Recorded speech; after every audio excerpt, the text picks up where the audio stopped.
Good evening. It is Monday, July 27th, and it is 7 a.m. 7:01. It is 7:01, and I call to order this meeting of the Committee of the Whole. Will the clerk please read the roll? Call the roll. Councilmember Wu. Here. Councilmember Evans. Here.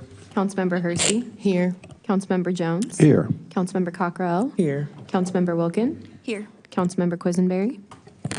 Here. Mayor Williams. Here. Thank you. All right, we have the approval of the minutes for the City Council meeting from June 1st, 2026. Is there a motion to approve? Second. All right, the motion to approve the minutes by Mary Alice and second by Verdale. I have to say your last name too. Okay, all right. Are there any corrections or changes? All right, all those in favor, say aye. Aye. Those opposed? All right, those minutes are approved. Are there any additions or changes to the agenda? With no further additions, we'll move on to public input. If anyone is interested in speaking, you may come up to the microphone, and you will have 5 minutes to speak. Thank you. You may state your name for the record. Thank you. My name is Esther Pat. I live in Urbana, and I'm the director of the Champaign-Urbana Tenant Union. I'm here to talk about the housing study. For decades, both in Urbana and nationwide, when tenants are asked what are the main housing problems you have, top of the list is always landlords not performing needed repairs. And a close second is finding affordable housing is difficult. In response to these two concerns, I urge you to include in your housing study data about Urbana's code enforcement efforts and an inventory of current rents in Urbana. Last week, I emailed to all of you an example of the reports that used to be included quarterly in city council packets about failure to comply tickets. Since 2013, when a tenant requests a city inspection because of repair problems and the city issues a notice of violation to the landlord, if the landlord fails to correct the violations by the deadline, the landlord is fined and served a failure to comply ticket. The housing study should include that data for the last 10 years, along with the report of how many notices of violation are issued each year and how many owners do correct the violations by the deadline and how many don't and how long it takes. I also think it'd be a good idea, just for the council's awareness, if the study included the number of rental units declared unfit for habitation each year, indicating how many were in an entire building that was closed down, in which case you probably noticed it, but how many individual apartments in different places get closed down, because that's something about which you may not be aware. To understand affordable housing, it is absolutely vital that you know the costs of the housing we now have in Urbana and get that information in a useful format. For example, the Census Bureau will tell you that the median rent in Champaign County is $1,081. All that tells you is that half of all rental properties of whatever size are affordable to households with incomes above $50,000 a year. But it doesn't tell you how many rental units are affordable to households with incomes of $40,000 a year or $30,000, or how many of the units affordable to households with income of $50,000 have 3 or more bedrooms. This is the specific information that you need to evaluate housing proposals that come to you, because if there's federal or state money, they often are indexed based on incomes, and to create an affordable housing strategy that will actually address the needs of the people in this community. Good news is that Urbana's rental registration program already has a database of every street address in the city that has 1 or more rental units, and it also has the number of units at each property, because you bill landlords annually a rental registration fee that's based on a charge per building and a charge per unit. Please send to everyone on that list a survey asking the amounts of rents they currently charge for each type of rental unit. And this is the part that's important. How much do they charge for their 1 bedrooms? How much for their 2 bedrooms? How much for their 3s? Because that tells you what people are actually running into. And also, please, please, please, and this is really the reason I came in person, I'm begging you, please on your survey, break it down by the rent amounts by $100 increments. Because someone telling you that they have 252 bedroom apartments that rent for $950 to $1,550 is like that 1081 figure. It doesn't tell you what you need to know. You want to know how much is there for the different income levels of people in the city. I strongly believe that you and your staff need this information about code enforcement and about actual rental amounts to understand rental housing. And with this information, though you might not understand as much as I have learned intuitively in 50 years of doing this work, I really believe these two sets of data, most of which you already have, well, some of which you already have, will give you the perspective about rental housing that tenants have.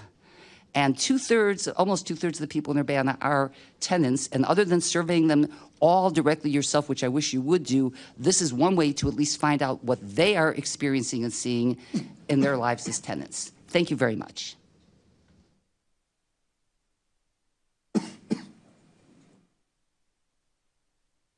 No, I'm telling him that, so you can see.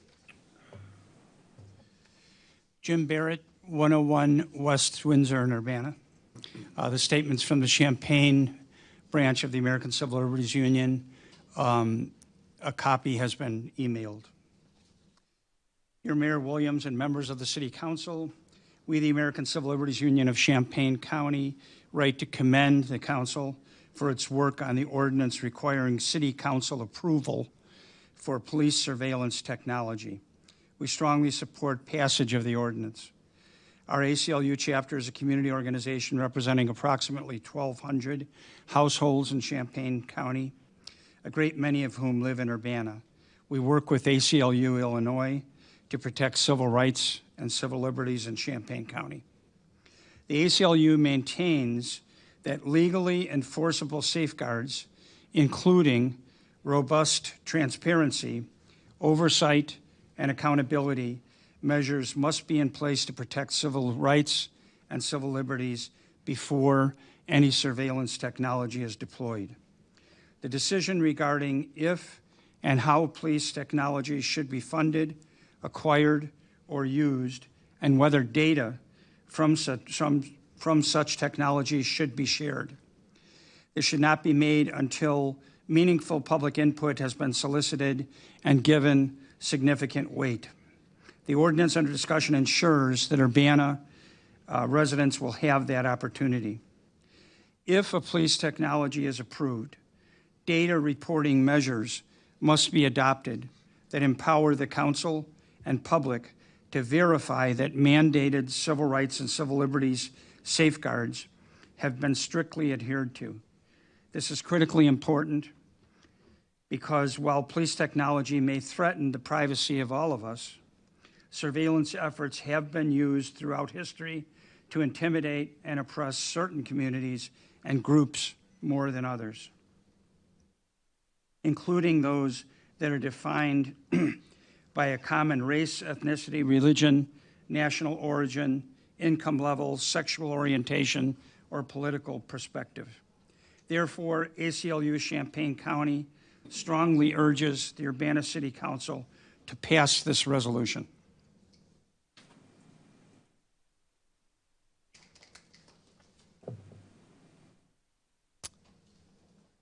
Good evening. My name is Brian Dolliner. I live at 303 West Locust in Urbana. It's nice to see some friendly new faces on council. And I want to thank Grace Wilkin for composing and pushing through this police surveillance ordinance, and thanks to the leadership of Mayor Williams for helping to get this across the finish line. I also wanted to address a growing concern, since this ordinance was originally floated, a growing concern over flock automated license plate readers. There's a growing movement in town as well as nationally to oppose these kind of things. Urbana continues to hold out against flock cameras, and we hope that continues to be the case. Flock cameras have now been rejected by more than 80 jurisdictions, cities across the United States, most recently in Bloomington, Indiana, not too far away. Mostly their concerns were with data sharing, with the way in which data from the license plate readers ended up, and this was in a couple news stories, ended up in the hands of ICE in one case, and in the other to track down a woman seeking an abortion. Thankfully, Urbana is already not crossed that line. But Flock has also been receiving a lot of bad news. The CEO, whose name is Garrett Langley, referred to activists as terrorists and had to rescind his comments. There was a report in Mother Jones about dozens of police using Flock to stalk girlfriends, ex-girlfriends, and their boyfriends. This is not too hard to imagine. While not Flock related, Urbana University of Illinois police officer named Jerry Sandage just took a deal for 25 years. He was stalking using police records to stalk girlfriends. He's got a total of 4 cases against him, and he pled out to the first one, taking 25 years. Closer to home in Urbana, folks who have been here long enough might recall Urbana officer Kurt Yort, who, while an officer, stalked and was accused of raping a woman in Urbana. And that was the impetus behind the Police Review Board in Urbana. So it's important, again, just to remind folks that it's important that we rein in this kind of increasingly invasive police surveillance technology. And hopefully the ordinance does not give police a green light to move forward with this kind of technology, but continues to engage the public in a larger discussion about what we do and don't want in Urbana. So thanks so much, Grace. We appreciate all your work over the years. Good night.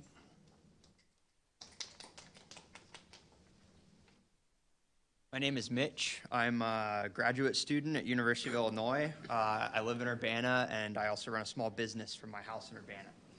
This is my first time speaking at a city council meeting, and I'm here to commend the city council on 2 issues, actually, both related to Flock automated license plate reader cameras. Very quickly, for those unaware, Flock cameras are tracking license plates all around town. It essentially allows law enforcement to track every single citizen as if they had a GPS tracker on their car. You will hear others talk about how this data has been shared with federal immigration services, but to me, the more pressing issue is that it's a very clear violation of our Fourth Amendment right to privacy. It enables law enforcement to keep a record of every citizen's movements, whether it be 30 days or further, and no warrants are issued for this data. Regardless of your stance on immigration enforcement, I think this is like a bipartisan issue that affects all of us, citizens or not. We're currently being tracked without a warrant by Flock cameras, even tonight. First, I'd like to commend all the council members who have repeatedly rejected measures to bring Flock into Urbana over the past 5 years. I understand there's probably been significant pressure to adopt Flock cameras here, and I appreciate your resistance to it. As an Urbana resident, I'm proud to live in a Flock-free city, and it feels like a breath of fresh air to drive around Urbana knowing that my movements are not being logged by a private surveillance company. I appreciate the council's decision to defend our Fourth Amendment rights in the face of political and economic pressure. And if you continue to vote in favor of protecting Urbana from mass surveillance, you will have my support and many others. Thank you for your voting record on this matter. The second issue I would like to talk about is the ordinance number 2024-12042, which is the ordinance establishing requirements for policing surveillance technology and databases.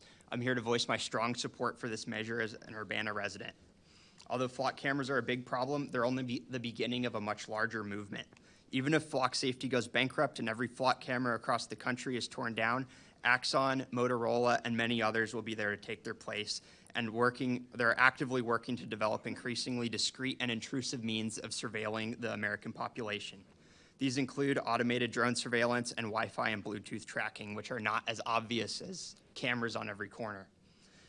These allow police and private entities alike to track citizens without their knowledge or warrant. The proposed ordinance will help protect Urbana residents from this looming mass surveillance threat and ensure our right to privacy is upheld for future generations. It will also ensure that any future surveillance architecture will require democratic approval via the City Council. This is a bigger deal than you might think. Currently, the Champaign County Sheriff has installed dozens of flock cameras across the county despite opposition from the county board. The sheriff is able to act unilaterally to install surveillance cameras right outside our neighborhoods despite public opposition, despite Urbana City Council rejecting it. The decision to adopt mass surveillance technology is one that should be made by the community, not by a single person. The proposed surveillance technology requirement ordinance would ensure that Urbana residents feel secure in their community without the concern of private companies, federal agencies, or hackers watching their every move. I urge the council to vote in favor of this ordinance and set an example for the nation. We have a chance to reject mass surveillance in our town and protect our community from prying eyes. I truly believe this measure will change the way our country handles the issue of surveillance. By requiring democratic consent before surveillance architecture is installed, we can ensure that our community is not taken advantage of by the federal government, surveillance companies, or malicious actors. I'd like to thank everyone, including Grace Wilkin, who played a role in this. And I would like to thank you in advance for voting in favor of it. Thank you. Hi, my name is Derek Ping. I'd like to echo my concerns, the concerns that others in the community have about surveillance, and I'm in support of this new ordinance that's been introduced with regard to that. But actually, my comment tonight is going to be a short comment in favor of the new ordinance about banning the sale of new fur products in Urbana. So my wife and friends and I enjoy spending a lot of time in the natural parks of Urbana, including Busey Woods, Meadowbrook, and Weaver Park. We love observing the local wildlife and experience great joy from seeing the deer, squirrels, raccoons, rabbits, and other furry creatures. One day, I was very fortunate to see a wild mink next to the creek that flows by Busey Woods. I believe that wild animals should enjoy lives out in nature as those that I observe in Urbana, and that they should not be crammed into uncomfortable cages in sheds or barns. For this reason, I am speaking in favor of the ordinance to ban the sale of new fur products in Urbana. The reality is that the vast majority of fur products made from animals such as minks, foxes, and raccoon dogs come from fur farms where animals live trapped in often filthy and uncomfortable cages. These animals did not evolve to live like that, and it causes them great distress. They are killed after living a life of confinement to produce objects of vanity. In a world with many alternative and environmentally friendly materials, the use of fur products is not at all necessary. Because fur products are not necessary, they should not be sold in a city where the residents care about animals. Let us help to create a culture where unnecessary animal suffering is avoided. Please vote in favor of the ordinance to ban the sale of new fur products in Urbana. Thank you.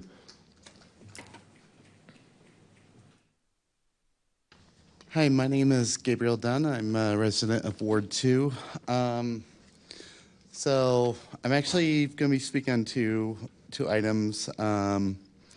So the one that I'm supporting, which is an ordinance establishing, approving policy and reporting requirements for policing, surveillance, technology, and databases, XSAIL. I fully support, and I just wanted to report that this is now not a partisan issue, but officially, gubernatorial candidate Darren Bailey has come out as against flock technologies, and surprisingly, Governor J.B. Pritzker is in support of it. So I noticed. I hope it doesn't sway people who were opposing flock technology to just be partisan, say, well, now I'm in support of it because the D's are in support. But I just want to say that this is not a partisan issue. There are conservatives out there that are concerned about a mass surveillance state. And so when you're out there talking, just mention that this is a bipartisan issue, that, even quote unquote MAGA is opposed to this type of technology. So here's the ordinance that I'm speaking against, and this is the one on the fur thing. We were just talking about increasing government power. using a surveillance state. And the idea of outlawing trading in fur. So here's the thing. I did not know that Urbana was a huge fur trading town.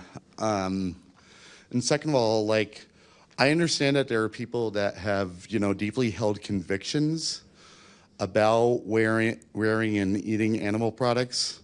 I will defend to the death for your right to have those views and fight for, your right to express those views and your right to live according to your conscience. But for those of us who, don't have those same convictions, I don't think it's appropriate for any government to make that a criminal offense, whether it's municipal, statewide, or federal. It's kind of like, it's more like the libertarian thing of like, live and let live, I'm someone who, I don't eat pork and I don't eat shellfish, but, I'm not trying to get the city of Champaign and the county to shut down Red Lobster. So I honestly think, like, out of all the priorities that the city is needing, particularly with housing, I am sorry, but trying to outlaw selling fur in Urbana is not one of them. So good job, Grace, on the surveillance ordinance. And we don't see eye to eye on a lot of things, but I'm, just want to, I understand that you're going to be stepping down soon, and I just want to say thank you for your service to residents of Ward 6 in the city of Urbana from the opposite side of the aisle, and thank you for listening. So.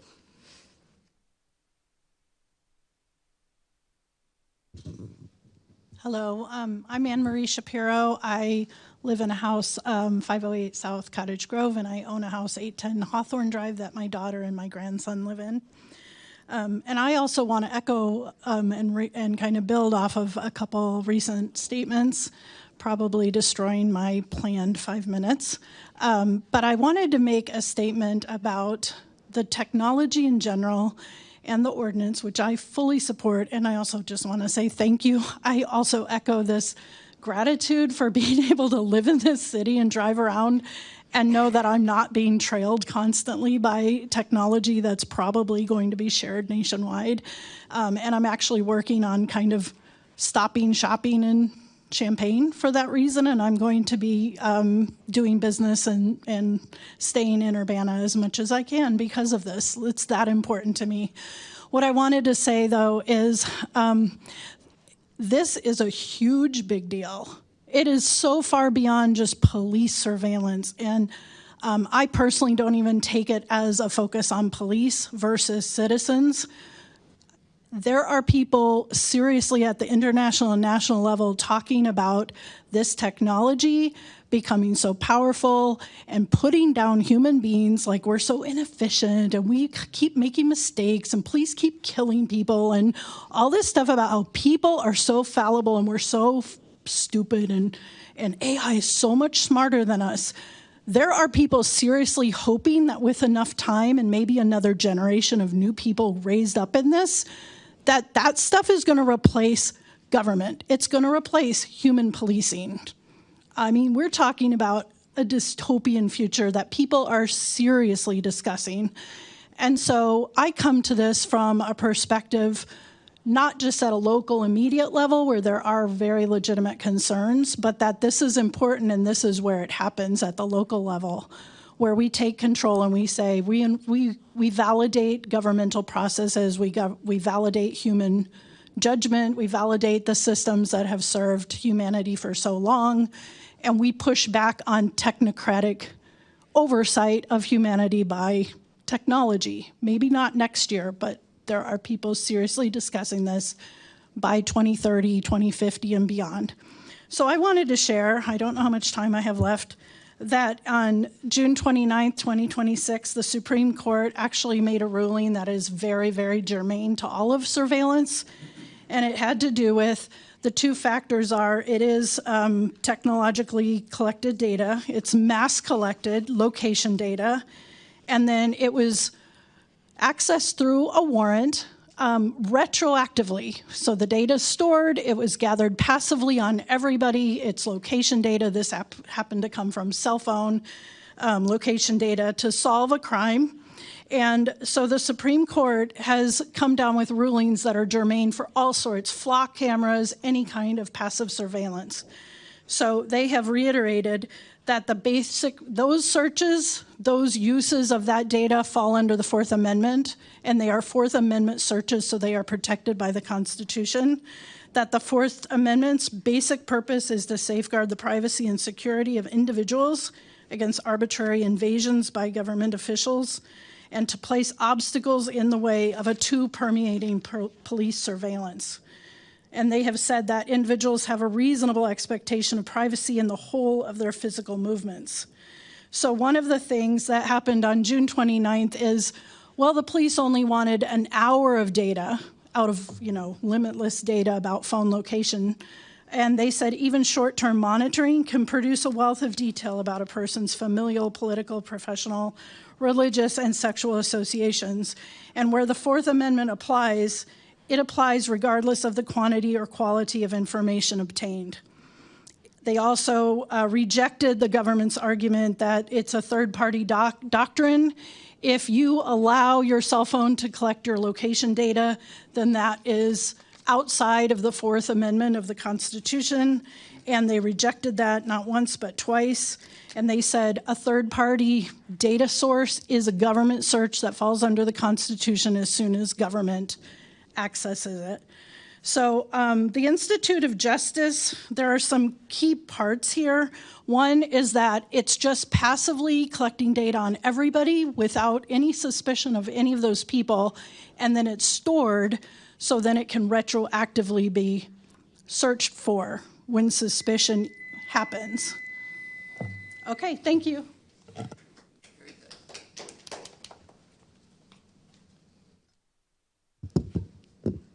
Hi, my name is Bhavna, and I'm a CS PhD student here at the University of Illinois. I've met with a few of you council members individually about the surveillance ordinance, and I'm here again tonight to speak in support. So my dissertation in computer science focuses on how to bring about more democratic control over the technologies that impact our lives. In part of this dissertation, I've analyzed over 100 AI policies passed by local governments in the United States, with almost a fifth of them being just surveillance ordinances. And I can say that what the council has in front of them today is a gold standard. I want to recognize and applaud Grace Wilkins' amazing leadership on this ordinance, but I also want to emphasize and applaud this council as you have all put so much care, debate, and consideration into crafting this ordinance to achieve what would truly benefit the community. The surveillance ordinance is important, and I hope you pass it today because it brings power back to the public. The police cannot be the sole arbitrators of what is deemed crime and what is deemed safety. I know this may sound paradoxical, but it really is a simple concept we all know, which is checks and balances. So let me explain with an example of where we've already lost checks and balances with surveillance. At the beginning of 2025, the Trump administration deemed pro-Palestinian speech to be terrorist speech. Frankly, the executive branch has the broad authority to make that kind of determination. The administration then announced that immigrant visas could be revoked if the immigrants engaged in that speech and that they would use social media surveillance to detect it. By the way, these were AI technologies that were unverified and could have made many mistakes. Then 404 Media reported that ICE agents were using an app made by Palantir with facial recognition to scan people's faces, identify their immigration status, and connect them to their social media accounts to see whether they had engaged in what this administration considered terrorist speech, a connection between people's online and offline personas. Another way to think about this is social scoring. I researched this issue and wrote about it last summer when I worked at the Center for Democracy and Technology in DC. The Trump administration targeted immigrants and argued that they did not have constitutional free speech protections, which, by the way, other legal scholars argue is false. But this didn't begin with the Trump administration. It's actually since the Obama administration, the executive branch has consistently expanded the surveillance apparatus directed at immigrants. And because of how immigration law works, the executive branch has extraordinary and almost absolute power in using surveillance against immigrants. So what I'm really trying to highlight here is that this is an example, while it's focused on immigration, it's a system that sits with almost entirely within the executive branch, where agencies like ICE and the police departments operate. And in this system of absolute power, you can see profound human, digital, and constitutional rights violations. That is a broken system. But don't be fooled, that isn't just about immigration, and it won't just end at immigration. The point I'm trying to make is unchecked surveillance technologies in the hands of law enforcement are a proxy for that same kind of concentrated power. We don't know what they're collecting, who they're collecting on, and what kind of details and narratives they are making. They have this kind of absolute power when we allow surveillance technologies. And we all know the saying, absolute power corrupts absolutely. And passing a surveillance ordinance is getting rid of that absolute power. It's by giving power back to the people. So first, I hope you pass this ordinance tonight, but I also want to leave the council with a warning. The ordinance creates an important process for requiring surveillance technologies to come before the city council for approval, right? But I want to urge this council and future councils to take social media surveillance just as seriously. It's not a matter of looking at public profiles online, even if the data exists and is accessible. It's the questions of what data is being scraped, what algorithms are being used, and what stories are being constructed and construed about people, and who gets access to the data. I know the ordinance prohibits selling the data to private parties, but I would go one step further. Social media surveillance and the making of social scores of people, whatever that benchmark and for whatever that reason, shouldn't be within any government's hands, from our local government all the way to our federal government. Thank you.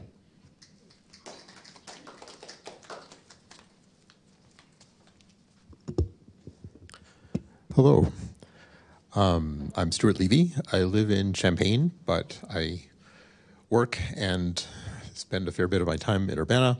I'd like to speak in support of the surveillance ordinance. Thank you, Grace, and all who've advocated for it. And I think the angle I want to take is follow the example of the librarians, which this ordinance will let us do.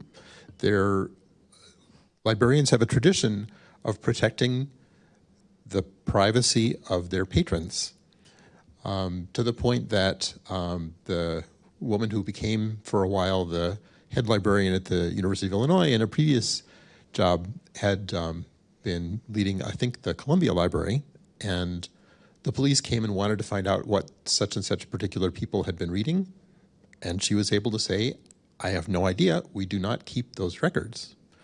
The library was deliberate in determining what information needed to be kept for how long and getting rid of information that did not need to be kept.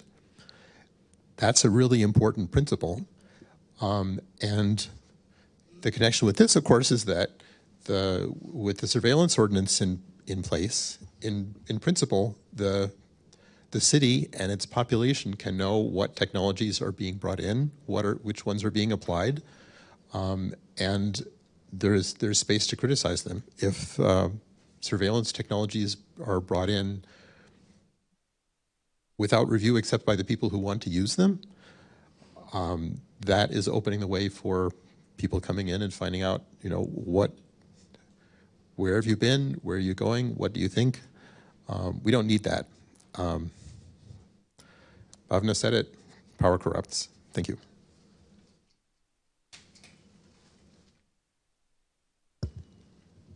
Hello, my name is Jane McClintock. I'm a resident of Urbana, and I've talked to probably quite a few of you over the time that we've been considering this. I support the ordinance. I think it's a the surveillance ordinance. I think it's a common sense measure that is really quite agnostic to any particular technology.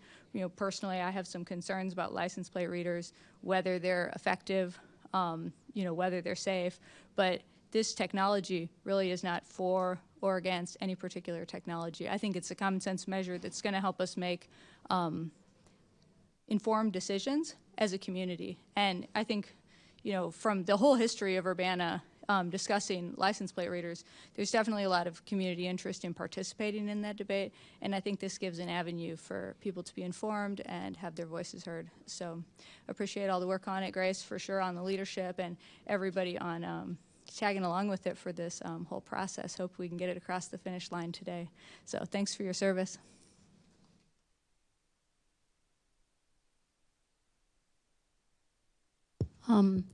My name is Karen Medina, and I live in Champaign, but I spend a lot of time in Urbana. Other people have pointed out the people at the table about the technologies. And I guess what I want to point out is that the technology companies also have a stake in the data, that they, if you ask them not to sell the data, they're gonna forget to not do it. They're going to do it because that's how they make their money. So even if a city has said, we want the cameras turned off, we want them taken down, it takes them so long to take them down, to turn them off, and to stop selling the data. So, and there's nobody checking to make sure that that happens, because basically it's a huge company and you have very little oversight on them. You're a tiny town in, how many towns do they have where they are selling these technologies? And so my concern is that as long as the companies are making money, they're not going to want to stop making money. And that is also extremely scary. So I just wanted to point that aspect out as well. Thank you. And good job on this is a really good piece of legislation. I really, really, really appreciate all the work you did on it.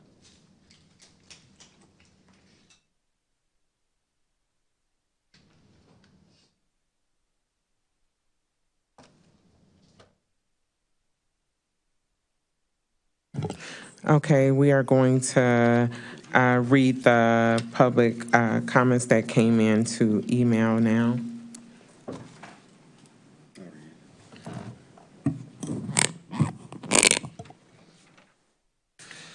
Dear City Council, I am writing to urge you to please vote yes to pass a bill to ban the sale of new fur products in Urbana. The world is progressing away from fur. Several fashion weeks such as London, Melbourne, and Copenhagen have banned fur, including Chicago. 22 EU countries have banned fur farming. Norway and Sweden just this year already. 16 U.S. cities have banned fur sales. There's a federal mink farm ban sitting with the Senate. 1,600 brands are fur-free, with Marc Jacobs, Max Mara, and Neiman Marcus having enacted fur-free policies due to public outcry. Here are just a few more, but very pressing reasons to support this humane measure. Animals who are slaughtered for fur endure tremendous suffering. Animals raised on fur farms typically spend their entire lives in cramped and filthy cages. Fur farmers typically use the cheapest killing methods available, including suffocation, electrocution, gas, and poison. Fur farms are reservoirs and transmission vectors for dangerous zoonotic diseases, including SARS, coronaviruses that threaten public health, including in the city. COVID-19 infections have been confirmed at fur farms in Europe and the U.S., and scientific studies have linked mink, raccoon dogs, and foxes, the animals most commonly farmed for their fur, to a variety of coronaviruses. The fur production process is energy intensive and has a significant environmental impact, including air and water pollution. Runoff from the fur production process contains high concentrations of phosphorus, nitrogen, which are the most common forms of water pollution in the U.S. I truly hope you will support this compassionate and common sense measure to pass this bill soon. Thank you, Hector.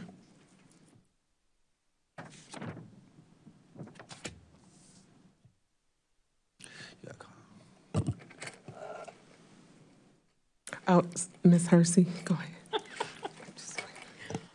Okay. Good evening. Please approve a ban on all fur sales in Urbana. The fur industry is incredibly cruel.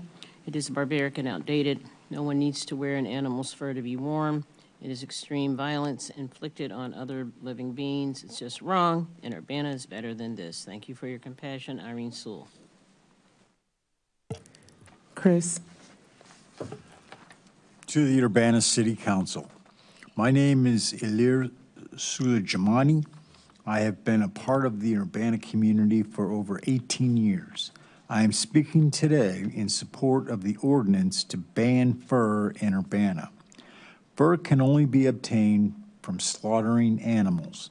This is inherently violent, but the actual practices of the fur industry are especially brutal. The fur industry operates in one of two ways.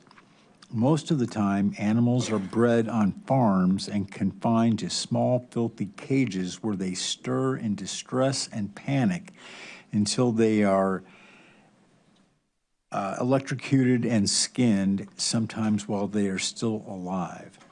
Other times, they are trapped in the wild, where the contraptions dig into their limbs and restrain them until trappers return to bash their skulls or shoot them dead. All this injury, distress, suffering, and death is inflicted just for clothing items that could be made with other materials. It is needless violence. The fur industry also devastates the environment. Fur farms and other intensive animal farming operations are one of the leading causes of the climate crisis, according to a meta-analysis published by the scientific journal Frontiers in Animal Science. The authors advised that the sector be prohibited entirely since the effect was inherent. Trapping wild animals for fur incurs other equally damaging forms of environmental harm, including the near collapse of environmental engineer species like the North American beaver. Disturbing ecosystems in this way enhances the damage of climate change. Lastly, fur farms create and rapidly spread zoonotic pandemics like COVID-19, as confirmed in the leading scientific journal Nature.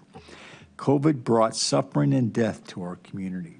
We must prevent future pandemics by any means we have. This includes no longer enabling the industries that cause them. The fur lobby claims that fur bans damage small businesses. This is incorrect. California banned fur sales in 2019. The fur shops that were there before the ban went into effect are still thriving. They have converted into fur storage, maintenance, and cleaning shops. When we allow the sale of fur products in this city, we allow more funding and support to go to violent, unsustainable practices. The Urbana community wants a city that lives up to its values and shuts the door to animal-abusing industries like fur. The state of California has already banned fur entirely, and 25 countries have banned fur farming. It's time for us to join the right side of history. Please help us make Urbana a more humane, sustainable, and sanitary place. Support the fur ban ordinance. Thank you. Mary Alice. Hello, I'm writing to request that you ban the sale of all fur products in Urbana, and I request that you read the glowing aloud at your meeting. The global fur industry causes severe systemic, physical, and psychological suffering to roughly 100 million animals killed annually. Approximately 85% of the world's fur is harvested from animals raised in intensive confinement on industrial factory farms. Because the industry prioritizes preserving pelt quality over animal welfare, the housing, handling, and slaughter practices are optimized for cost and skin preservation rather than minimizing pain. Extreme confinement and housing conditions. Wild, wide-roaming, and often solitary species, including minks, foxes, chinchillas, and raccoons, and dogs, are confined for their entire short lives in barren wire mesh battery cages. Severe restriction. Cages typically measure about 1 square meter, completely blocking natural movement. No natural behaviors. Minks are denied water for swimming, foxes cannot dig, and chinchillas are deprived of sand baths. Injurious flooring. Constant standing on unyielding wire mesh cuts into sensitive paw pads, causing bent feet, sores, and lameness. Filthy environments. Waste collects directly beneath the open wire floors, exposing animals to highly concentrated acetic ammonia fumes. Psychological trauma and abnormal behaviors. The combination of cramped conditions, lack of environmental enrichment, and proximity to other animals includes chronic stress and severe mental degradation, stereotypic behaviors. Stressed animals engage in continuous repetitive pacing, head bobbing, circling, and rocking. Self-mutilation, extreme boredom, and anxiety lead animals to chew on their own tails, skin, and limbs, leading to exposed bone and infected wounds. Cannibalization and aggression. Overcrowded competitive conditions cause frequent fighting, limb biting, infanticide, and the cannibalization of dead cage mates. Overbreeding, physical deformities. Some facilities selectively breed hyper-obese monster foxes with massive folds of fat to maximize skin size, rendering them unable to move normally. Inhumane slaughter methods. Because commercial producers must keep the external fur pelts completely intact, standard humane slaughter regulations, which protect livestock, either do not apply or completely bypassed on fur farms. Anal and genital electrocution. Commonly used on foxes and raccoon dogs, operators attach clamps to the mouth and anus to send a fatal shock through the body, causing cardiac arrest while the animal is frequently fully conscious. Gassing. Minks are frequently packed into boxes and exposed to carbon monoxide or carbon dioxide. Because minks are semi-aquatic, dive-adapted animals, they can hold their breath, making the suffocation process painfully prolonged. And neck breaking. Rabbits and other small animals are frequently killed via crude blunt force trauma to the skull or manual cervical dislocation.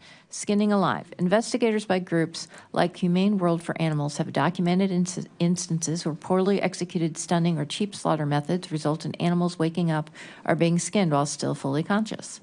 Secondary harms, trapping and public health. Beyond factor farming, the fur trade perpetuates significant environmental and societal risks. Wild trapping brutality. Millions of wild coyotes, beavers, and lynxes are caught using steel jaw, leg hold traps, or body-crushing snares. Trapped wild animals endure agonizing blood loss, dehydration, and predatory attacks for days, occasionally chewing off their own limbs to escape. Zoonotic disease reservoirs. The high-density, high-stress conditions of fur farms act as ideal vectors for dangerous viral mutations. Hundreds of mink and fox farms have suffered massive outbreaks of zoonotic viruses like COVID-19 and highly I'm tripping over the words, avian influenza, H5N1. Toxic chemical processing. Raw animal pelts naturally decompose, keeping them stable for garments requires intensive processing with heavy toxic chemicals that permanently alter the skin. Global policy and corporate shifts. Growing public and scientific condemnation of this systematic cruelty has triggered a steep decline in the fur market. Organizations such as Fur Free Alliance actively track legislative progress. Dozens of nations, including the United Kingdom, Norway, Austria, Croatia, and Italy, have implemented total bans on fur farming. Concurrently, prominent major fashion retailers like Gucci, Prada, Chanel, and Armani have permanently eliminated animal fur from their collections, shifting industry standards towards synthetic and plant-based textile innovations. Thank you for taking the time to consider this important issue. Tammy. Grace. Thank you. This is from Sharon Irish. Please read this comment into the record. Dear hardworking city council members, thanks to a lot of hard work over the last 2 years, thank you, Grace Wilkin especially, you now have the opportunity to vote in favor of the surveillance oversight ordinance. This ordinance allows us as residents to learn about and comment on possible purchase or leasing of new surveillance technologies that are being considered for implementation.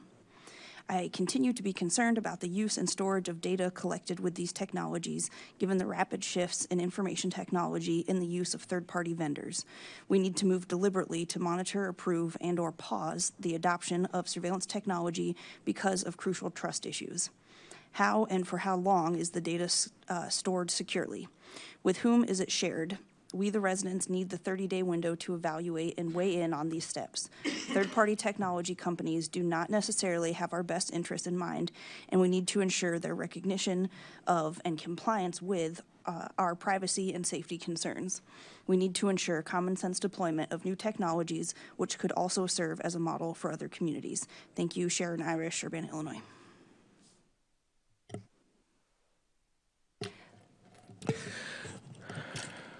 Was that all of them? Is that all of them? Sarah Nixon one I don't think got read. Did anyone have that to read?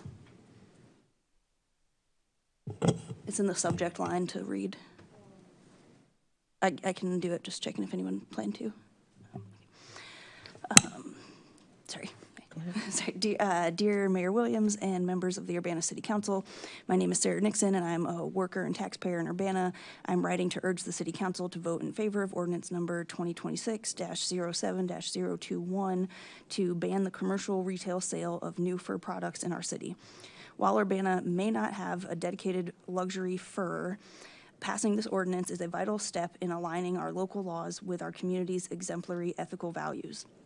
Because the commercial fur industry hides its practices from consumers behind curtains of luxury branding and polished storefronts, it's easy to look away from the reality. But we must confront exactly what it trades in: immense unnecessary suffering and systemic barbaric torture. The truth is that animals on factory fur farms spend their entire lives confined to cramped, filthy, feces-encrusted wire cages, driven to self-mutilation and insanity by confinement, pacing endlessly out of distress. When it comes time to harvest their coats, they are not granted a peaceful death. To preserve the pelt, they are brutally suffocated in gas chambers or painfully electrocuted through their rectums. They die writhing in agony so that their skins remain unmarred for consumer vanity. Whether this happens in mass production facility or on a smaller scale, the moral reality is identical. We are talking about extreme cruelty for fashion. We are talking about helpless, sentient beings who feel terror and pain, whose tortured lives are violently stripped away just to become an accessory or decorative trim on a jacket collar or a pom-pom on a beanie. The animals trapped in this industry have no voice, no legal rights, and no escape. Their only hope rests on the conscience of leaders like you to step in. The true social and animal welfare means recognizing that an animal's life is worth more than a vanity product, regardless of the size of the operation. We do not need new fur items to stay warm or fashionable in 2026. Beautiful, high-quality alternatives are widely available. Urbana has a proud history of progress and empathy, and passing this ordinance is a vital chance to extend that protection to the most vulnerable. In doing so, we join a growing global and statewide movement to declare that cruelty has no place in our economy. Thank you for your conscience and service to the community. Sarah Nixon. With no further public input, we will move on to staff report. We now have a report of the Urbana Housing Needs Study from the Champaign County Regional Planning Commission and the Community Development Department.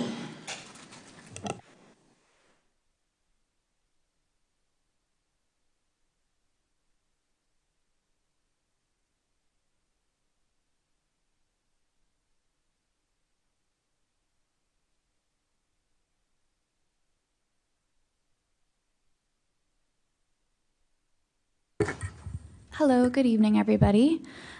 So tonight we are going to be introducing the Housing Needs Study, which has been in the works for a long time. This will be one presentation of many, hopefully, and we will have another presentation to follow at the next meeting on August 3rd. So just as a note, these slides will be circulated to anyone who would like, the council members or the public. Just please email the city clerk or the planning division and we'll get those to you. And then also a handout was circulated in the council memo packet and also left in the back for folks. It just has key terminology and definitions to help follow along as we present. So my role here tonight is simply to frame where we are in the process with a project timeline. First I'll start with the intent of the Housing Needs Study. So the City of Urbana hired the Champaign County Regional Plan Commission to conduct the Urbana Housing Needs Study, and this study provides essential data, analysis, and input from residents, developers, and businesses in the community related to housing needs, development, and affordability that will support future planning and policy decisions. So the resolution was passed for an intergovernmental agreement solidifying that IGA for professional services in November of 2025. Then over the winter, basically, JD and the planning team started the data analysis in the spring. So in April of this year, we conducted the resident survey and the landlord survey, and we'll speak more about that later. But that was a big effort to get direct input from the community. And then we also had stakeholder interviews. Where we are tonight is the opportunity to introduce some of these sort of fundamental principles, specifically when it comes to data gathering. And we will be following presentations to the council with continued public outreach, so a series of open houses and engagement opportunities, which we'll happily share more about later in the process. And then our plan is to publish the report in its entirety by the fall. And yeah.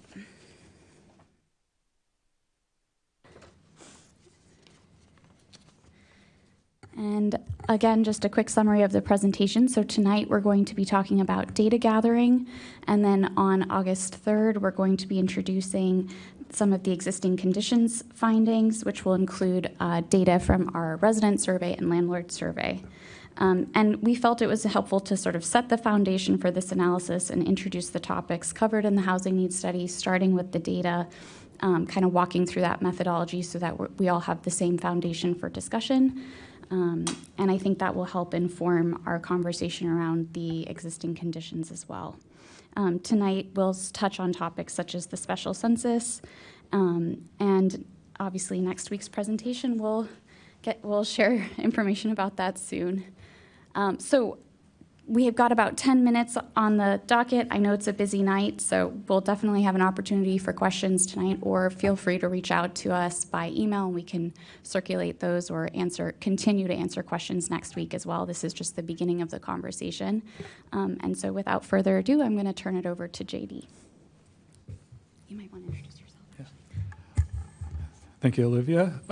My name is JD McClanahan, and I'm a Planner 3 at Champaign County Regional Planning Commission.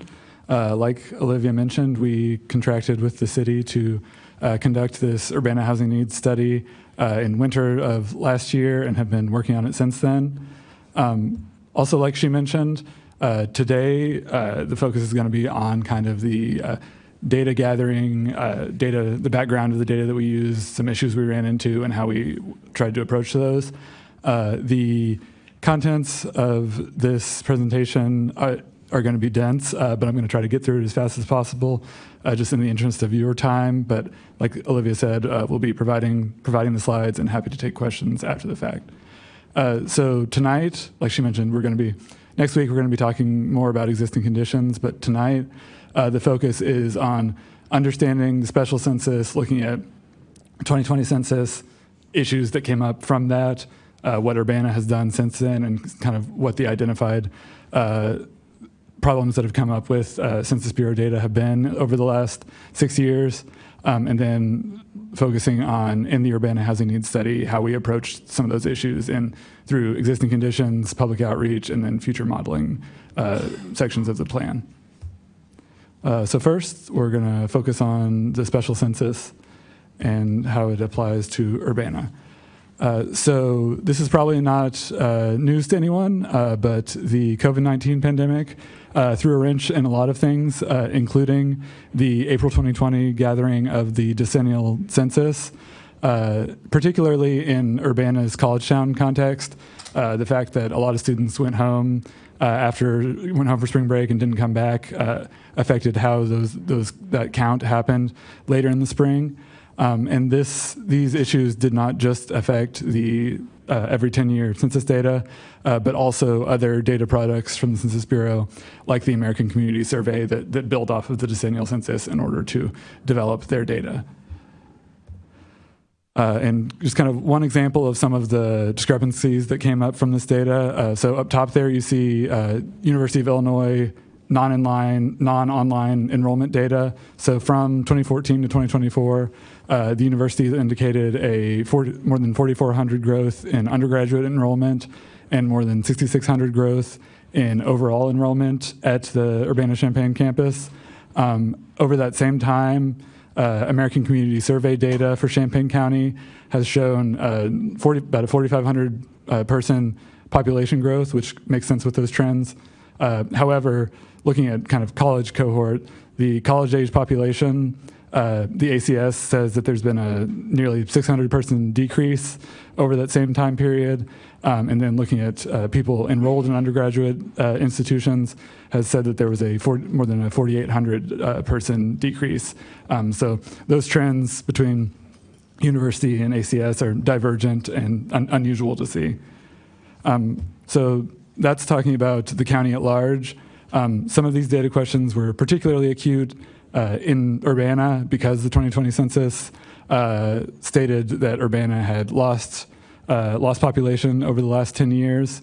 As you can see here, from 2010 census to 2020 census, Census Bureau identified a nearly 3,000 person population loss in Urbana, despite the fact that the Census Bureau's most recent population estimates at that time had thought that Urbana should have about a 1,000 person gain over that time period. Because of this discrepancy, Urbana commissioned a special census, which was conducted in October 2024, and really was targeted at the specific blocks in the city where it was believed there was the largest perceived disparity between 2020 counted population and actual population. The Census Bureau published the data from that special census in February of 2025, and in that study found an increase of more than 2,400 people in those studied blocks, 2,400 more people than were found in the 2020 census. Based on that, after that data was announced, Urbana announced an official Census 2025 population of 40,795. And it's my understanding that this is the number that y'all have been able to use for block grants and other kind of population apportioned programs. However, that increase has not necessarily been reflected in the public data sets that are currently available. Like I mentioned, American Community Survey is a Census Bureau product that builds off of the census, and the Census Bureau also puts out annual population estimates. From those, the most recent ACS found about 1,000 person increase from 2020, and the 2025 population estimate found about a 1,300 or 1,400 person increase from 2020. So showing growth, but not at the scale that would be expected based on the special census. There are a couple of possible reasons for this. One could just be a time lag in getting special census fully incorporated into these data sets, as well as kind of because the special census is a fairly unusual process, difficulty getting that data fully incorporated into the other data sets just because of methodology issues. And in the next few slides, we'll just look at a couple kind of small scale examples of where those issues have popped up. So this first slide is looking at the census tracts that are kind of the Urbana portion of main campus on the university. So south of Springfield, north of Pennsylvania, and west of Busey Avenue. This used to be one census tract, and then in the last decade was split into two. So between these now two tracts, the Census Bureau identified more than 1,700 person population loss between 2010 and 2020. The special census for the 5901, which is the tract in the bottom right, the special census identified more than 360 people that weren't there in 2020, but the ACS data since then has actually shown continued population loss even after 2020. The ACS data is saying that population has continued to decrease by more than 250 people. Similarly, for that kind of top left census tract, the Census Bureau found almost 1,000 people that weren't counted, or the Special Census found almost 1,000 people that weren't counted in 2020. And the ACS has shown a population increase, but only by about 600, so not at the full scale that would be expected. Similarly, tract 111, which is basically between the engineering quad and downtown Urbana, kind of south of University, north of Springfield. 2010 to 2020, Census Bureau showed more than 600 people population loss. The Special Census found an additional, or reclaimed an additional 542 people. But the ACS has said that actually since 2020, that tract has continued to lose population, nearly 100 people. And lastly, this is not a tract that was studied in the Special Census, but was also noteworthy. Tract 60 is south of the University of Illinois campus. So the population in this tract is basically a line of single-family homes along First Street, but then most of the population is either in Orchard Downs or in the FAR and PAR university residences. The Census Bureau said that there was a 90-person loss 2010 to 2020, but has said that there's been more than 360 people lost since 2020. We are not aware of any significant university facility closures or large vacancy issues in Orchard Downs or in those dorms. So that is another kind of unexpected data finding. So that's just kind of some specific issues identified, but doing this study was not the first time that we came to be aware of some of these issues. RPC is the federally recognized metropolitan planning organization for our region, or MPO. And in that capacity, we are required to publish a long-range transportation plan every 5 years that looks 25 years in the future for transportation planning. And as part of that, we do population projections that are modeled at the traffic analysis zone, which is a geography that's kind of smaller than the census tract, and then aggregated to get the regional population change. In the current LRTP 2050, this was drafted from 2023 to 2024 and then adopted in December of 2024 with Urbana as one of the constituent agencies that approved this plan. When we were doing this work at RPC, we were aware of some of these issues that were coming up after 2020. So we developed a methodology looking at ACS and decennial census data, identifying issues, and specifically based on the identified low count of university students in 2020. After identifying those, the next step was to prepare kind of that base year 2020 existing conditions data for our models. And then last step would be to calculate the growth rate in order to predict population into the future. As we were doing this work to develop the 2020 base year, we ran into some interesting findings from Census Bureau data. So both these graphs show ACS data over time, and then contrast that with the red dot, which is the 2020 census. So the graph on the left, you can see overall population predictions for Champaign County, where the 2020 census had more than a 4,000 person count below what the ACS had predicted our county would have in 2020. In contrast, the graph on the right is looking at the number of households in Champaign County, and actually the 2020 census found more than 1,500 more households in the county in 2020, which is a weird diverging trend to occur. That divergence could be due to a couple of factors. So first thought would be maybe the issue was that group quarters population, which is like students in dorms, people in nursing homes, people in correctional facilities, if that population dropped off significantly, that might explain the difference. However, as you can see on the graph on the left, the census population for group quarters was below ACS, but only by about 400 people, which is not enough to explain that big divergence. However, The other explanation could be a difference in the size of households that could explain that divergence from the last graph. When we started to look at the household data, the Census Bureau reports on the number of people in one-person households, two-person households, three-person, et cetera.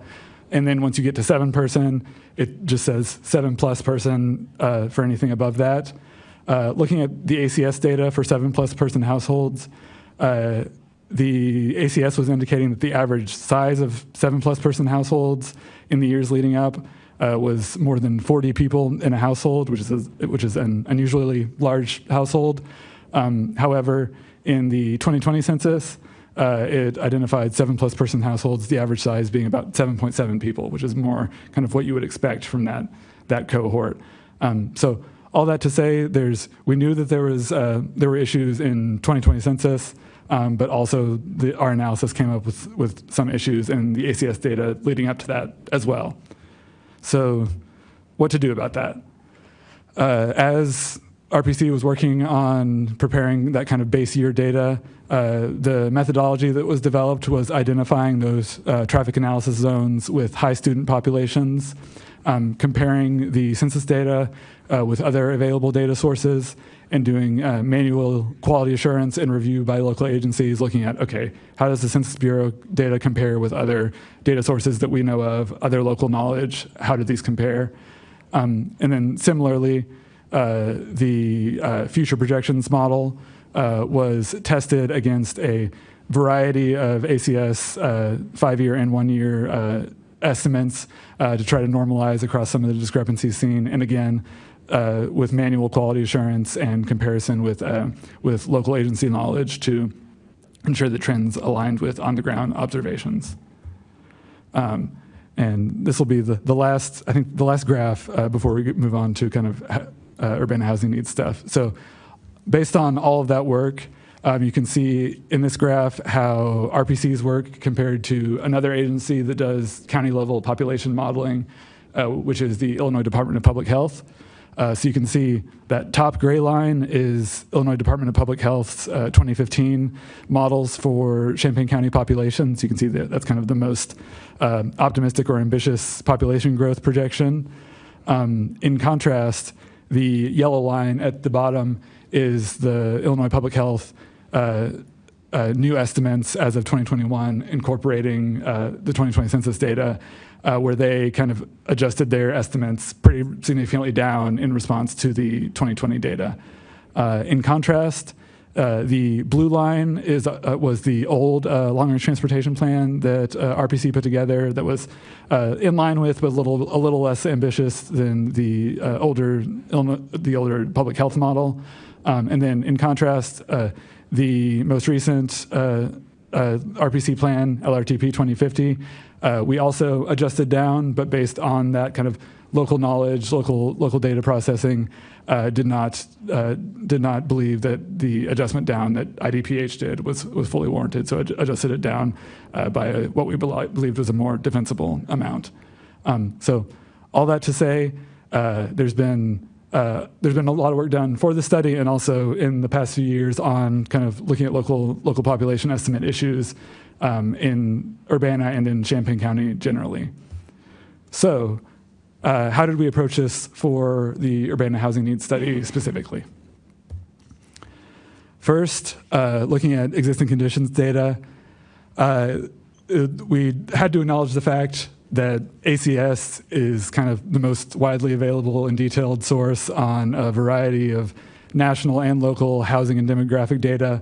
It was going to be really hard to do this study and just not include ACS data at all. So based on that, we had a variety of ways that we handle ACS data in the study, including discussing concerns and providing caveats within the text of the study where we believe they are warranted when discussing ACS data, providing comparison data, including change over time in comparison to other geographies in order to better contextualize Urbana data, and then also avoiding leaning too much on kind of specific findings, so not overanalyzing small changes over time or small differences between geographies, recognizing the kind of issues with trying to get too precise with this data. In addition, we worked to supplement ACS and other Census Bureau data with other data sources. So this included more precise federal data sources like U.S. Postal Service unit counts, home mortgage data, as well as Federal Reserve data, as well as supplementing it with local primary source data like county recorder data, Urbana's building safety department data, and then housing data from a variety of local housing agencies and stakeholders. Additionally, we conducted public outreach to help supplement all of this data. So we did this all concurrently, but first is a public survey that was distributed and publicized via a variety of methods that received 325 responses from local residents. Additionally, we conducted a landlord study that was distributed via the Urbana Rental Registry contact list, which received 134 responses, representing about a third of Urbana rental units. And then finally, we did 12 stakeholder interviews with local housing stakeholders, just trying to get their understanding of kind of the local housing landscape.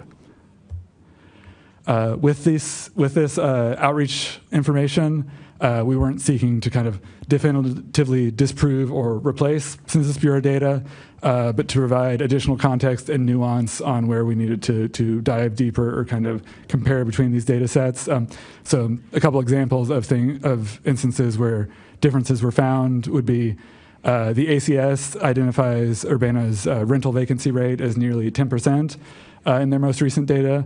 But from the landlord survey that we conducted, it was found that it was between 1.3 and 5.5%. So in our approach, not saying it's definitely 9.9% or it's definitely 1.3%, but understanding that that's a pretty big divergence and not trying to attach too concretely to either of those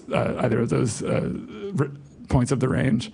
Additionally, looking at kind of changes in housing costs and affordability over time, based on ACS data, the housing costs in Urbana have, including both rent overall and renter and homeowner, housing costs, according to ACS, have stayed below both inflation over the last decade and below local income growth. So according to ACS, at the broad level, we haven't had a significant change in worsening in housing costs in our community, but that was not the perception that either the public survey or stakeholder interviews had of our local situation and change over time. So similarly, trying to understand what the nuances and what the issues were with different data sets to try to understand how to get the best information out of both of those, all of those data sets. And then finally, looking at kind of future projections of future need, the methodology that we've developed will rely on that locally approved LRTP RPC plan growth rate in order to kind of model future household growth. We'll rely on more precise USPS data on housing units in the community to try to understand what the current residential unit count is. And then finally, within those kind of models, we'll provide a range both of kind of baseline starting population levels and growth scenarios to reflect the range of possibility and uncertainty that we need to deal with when talking about these issues. So like Olivia mentioned, we'll be back next week to talk about some of the kind of beginning existing conditions analysis, but I'm happy to talk about any questions that anyone has on kind of methodology, data background, et cetera. Thank you. Mary Alice.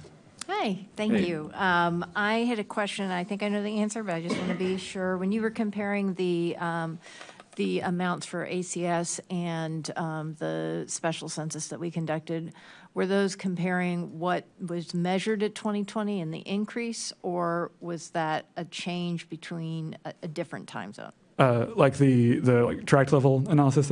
So is that 2020 versus the special census, I guess is my question. Yeah, so that middle bullet point is 2020 census counts and then special census counts for that geography. Okay, so 2020 it was less than 542, so we gained 542 since the 2020 Yes. official count. Yes, yeah. So we between 2010 count and 2020 count, we lost 624, and then based on the special census in that tract, we gained 542 But we didn't gain back. 542 from Overall, 2010. no. Yeah. No. So yeah, it's still showing a decrease overall since 2010. Yes. Okay. And I know that there's been a lot of conversation nationally about the impact of COVID on especially towns such as ours. I'm wondering if you've had any communication or discussion with people in towns similar to ours with similar discrepancies between ACS 1.5 and the census. Within the scope of this study, we didn't do any kind of peer community direct outreach. I'd have to ask some of my coworkers at RPC in terms of kind of the LRTP methodology. I would imagine that there were probably conversations as RPC was working on that, but not within the actual scope of this study. That there wasn't any kind of a I didn't think that you did it in scope, but people have conversations. Okay, thank you. We do have peer community analysis and comparisons provided, just on a data basis, but not anecdotal communication. Like comparing ACS data between peer communities, but not kind of direct conversations. Chris. Thank you. Thinking about local primary source data, do we have there's a registration fee, correct, for all properties that are rented? Mm-hmm. So every landlord has to pay this fee, correct? Yes.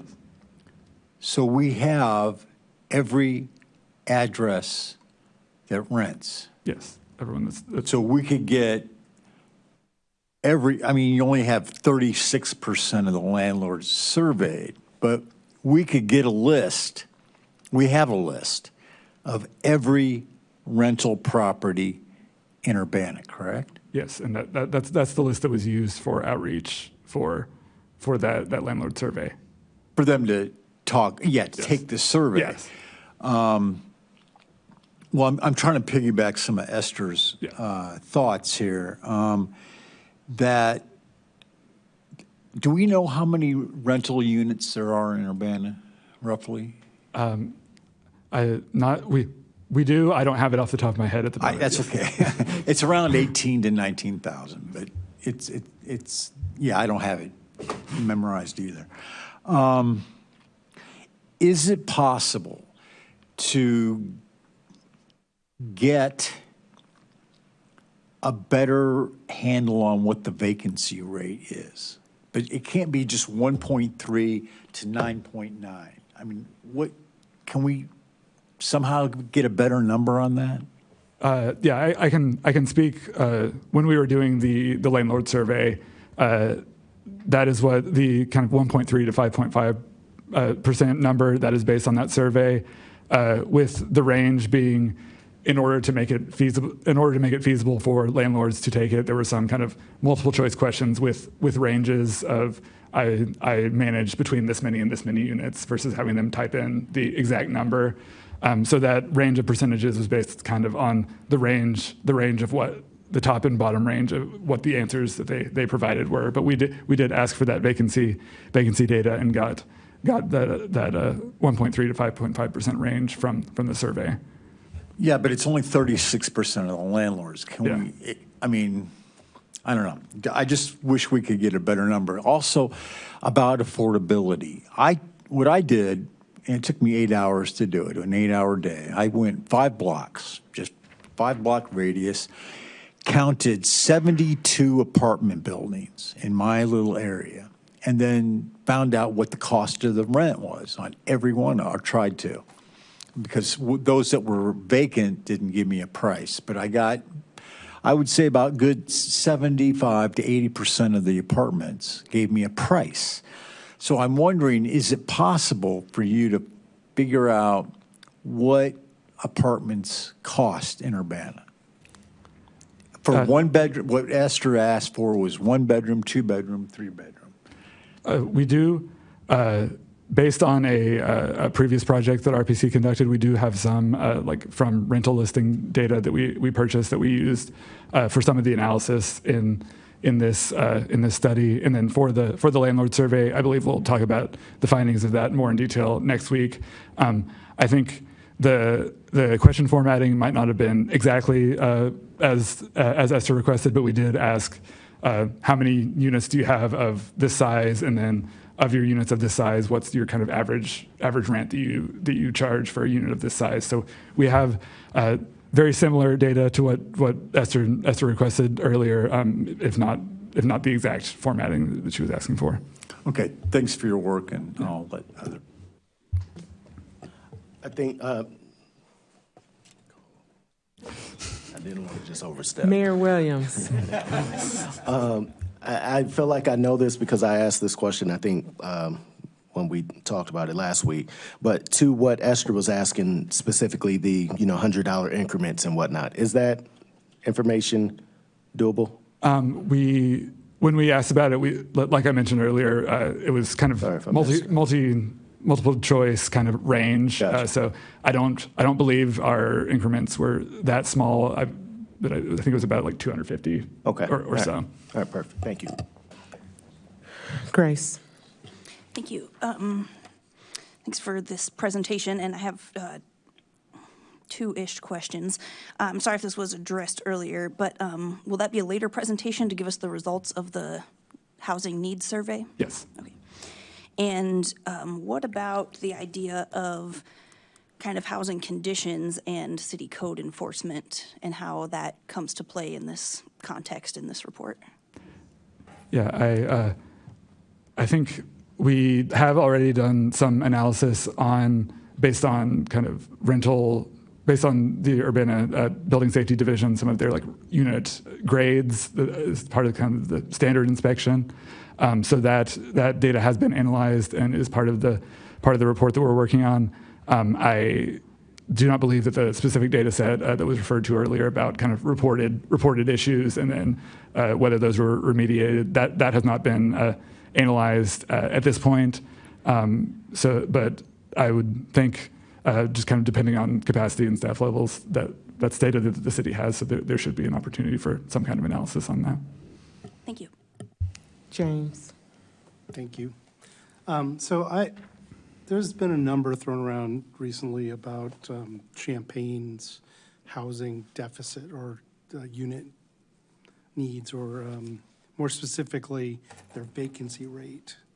And I'm highly skeptical of it because of the methodology that the city of Champaign used to get those numbers. They basically asked large landlords to report their vacancy, which I would say, from a business perspective, they should be inclined to say that there's not much vacancy. They don't want to show weakness so that they can continue to charge higher prices. So how do we, in our process in establishing what's out there, not get sucked into the risk of letting specifically landlords define what the vacancy or the demand for housing is in Urbana? Yeah. Yeah, I think this is a similar thing that, as the kind of findings of the study are presented, we can get into this in more depth.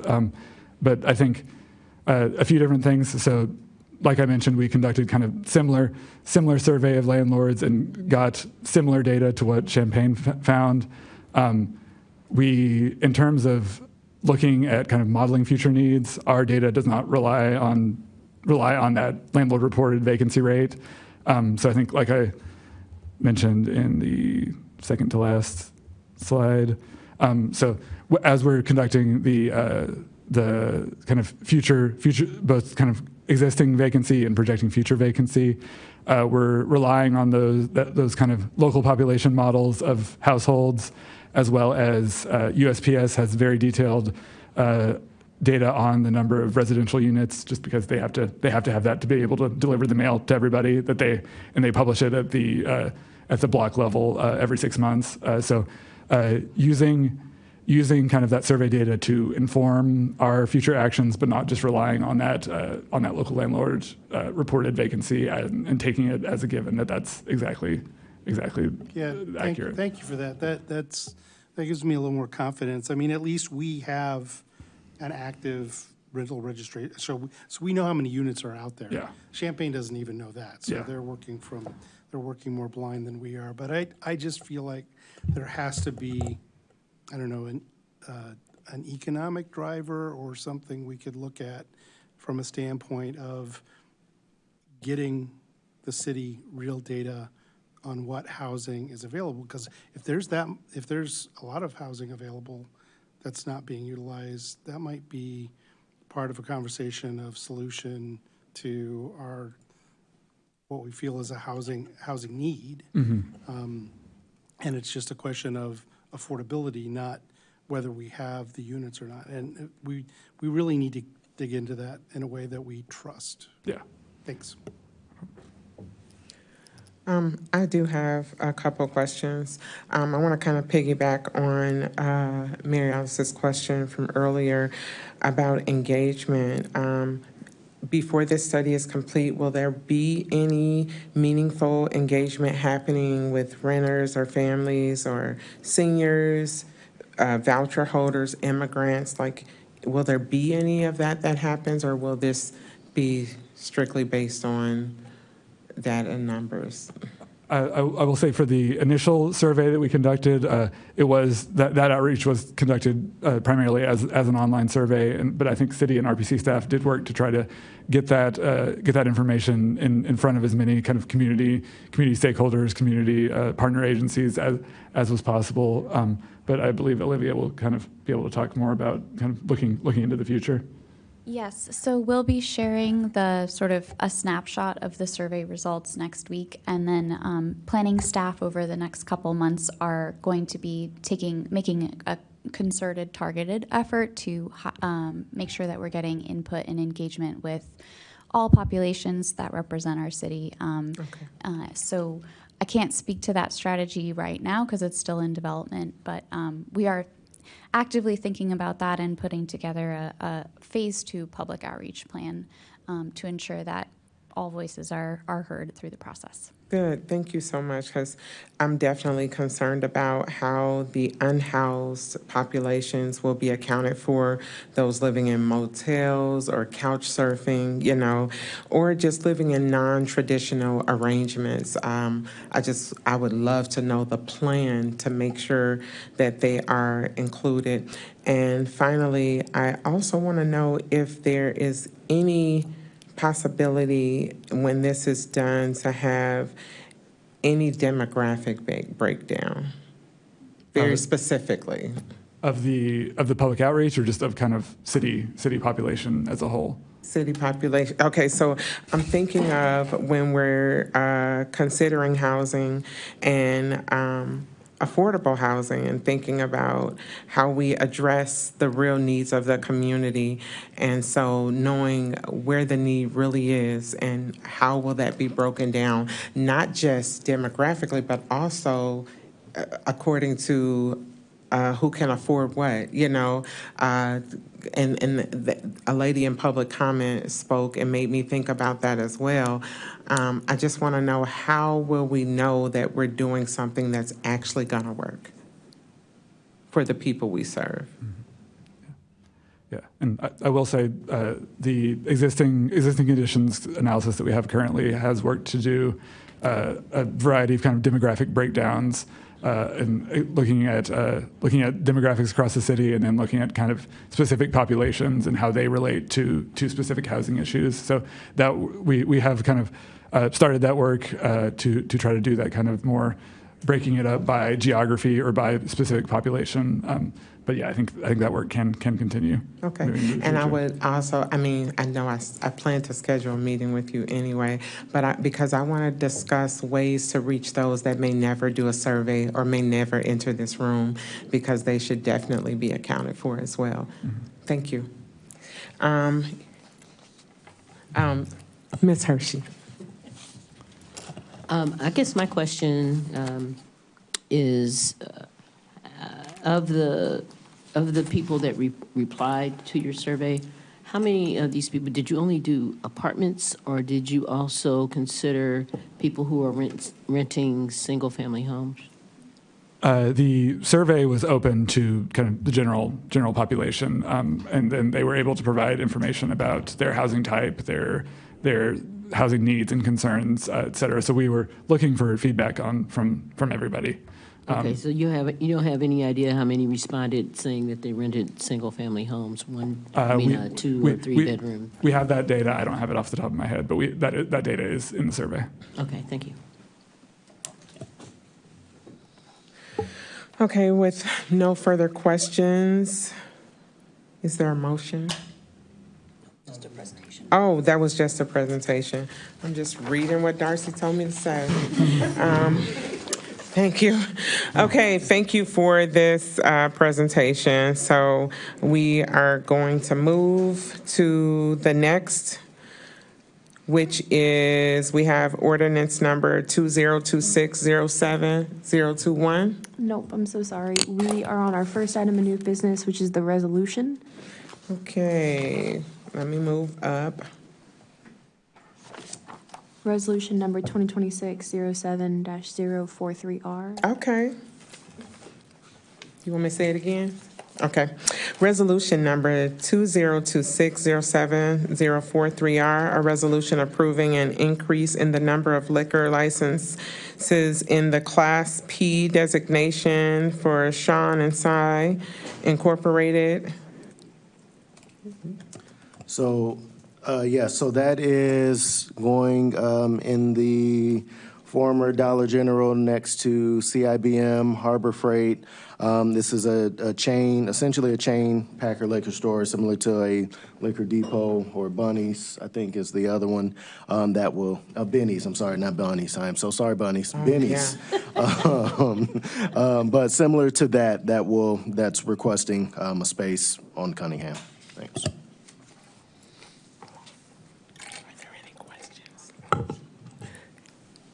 Okay, is there a motion?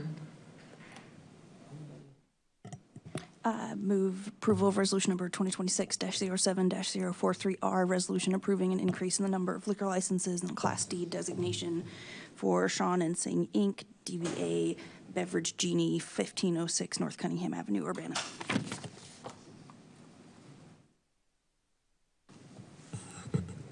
Second. Okay, is there any discussion?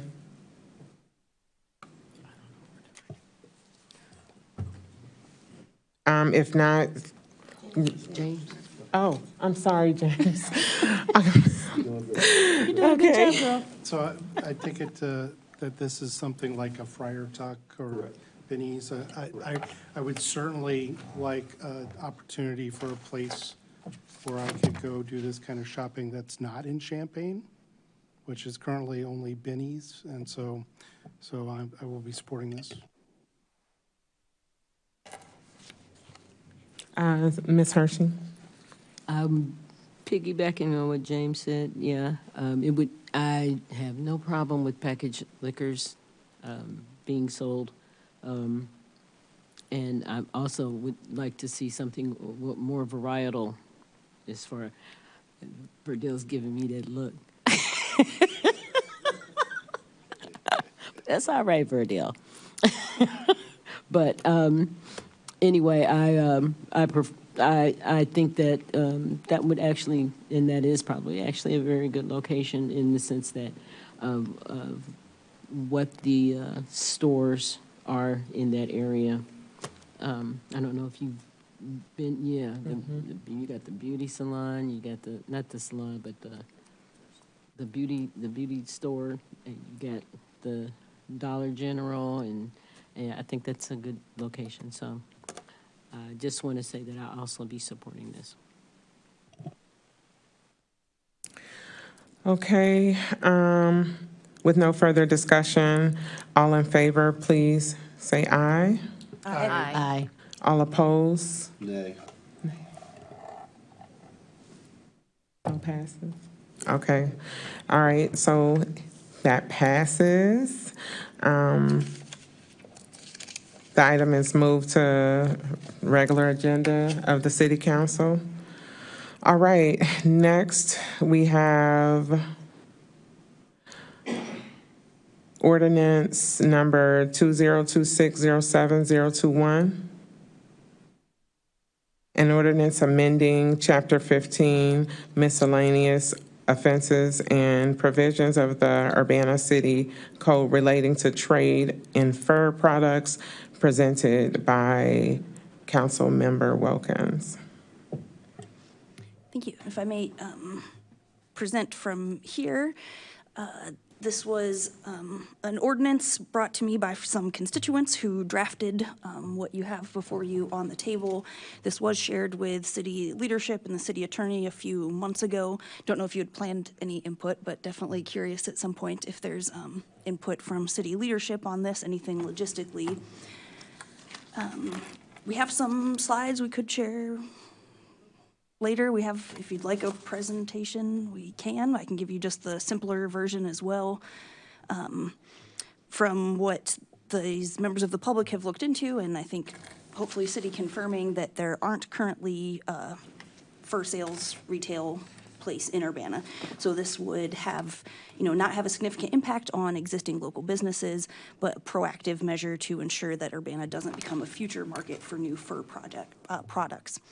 There is precedent with this. As was stated in some public comment, there are quite a few, actually many countries and quite a few states in the U.S. and different towns in different states in the U.S. that have enacted a similar ban on fur sales due to the cruel nature and unnecessary kind of nature of it.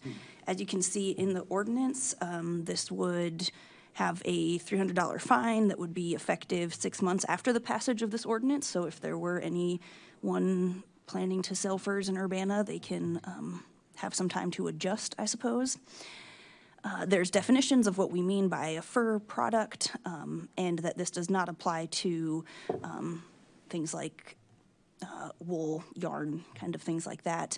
There is an exemption for a used fur product, or one that is required for a religious practice or traditional, tribal, cultural, or spiritual purposes. And I believe those were the main points to cover. We're happy to take questions. Some of the members of the public who helped draft this are present. We can provide more information if there's a need. So I think it's all for now. Thank you. Are there any questions? Oh, James. So I think you just answered my first question, which was which businesses in Urbana does this impact? And it seems like the answer is none. And do we know that for sure? Do we have that as a certainty?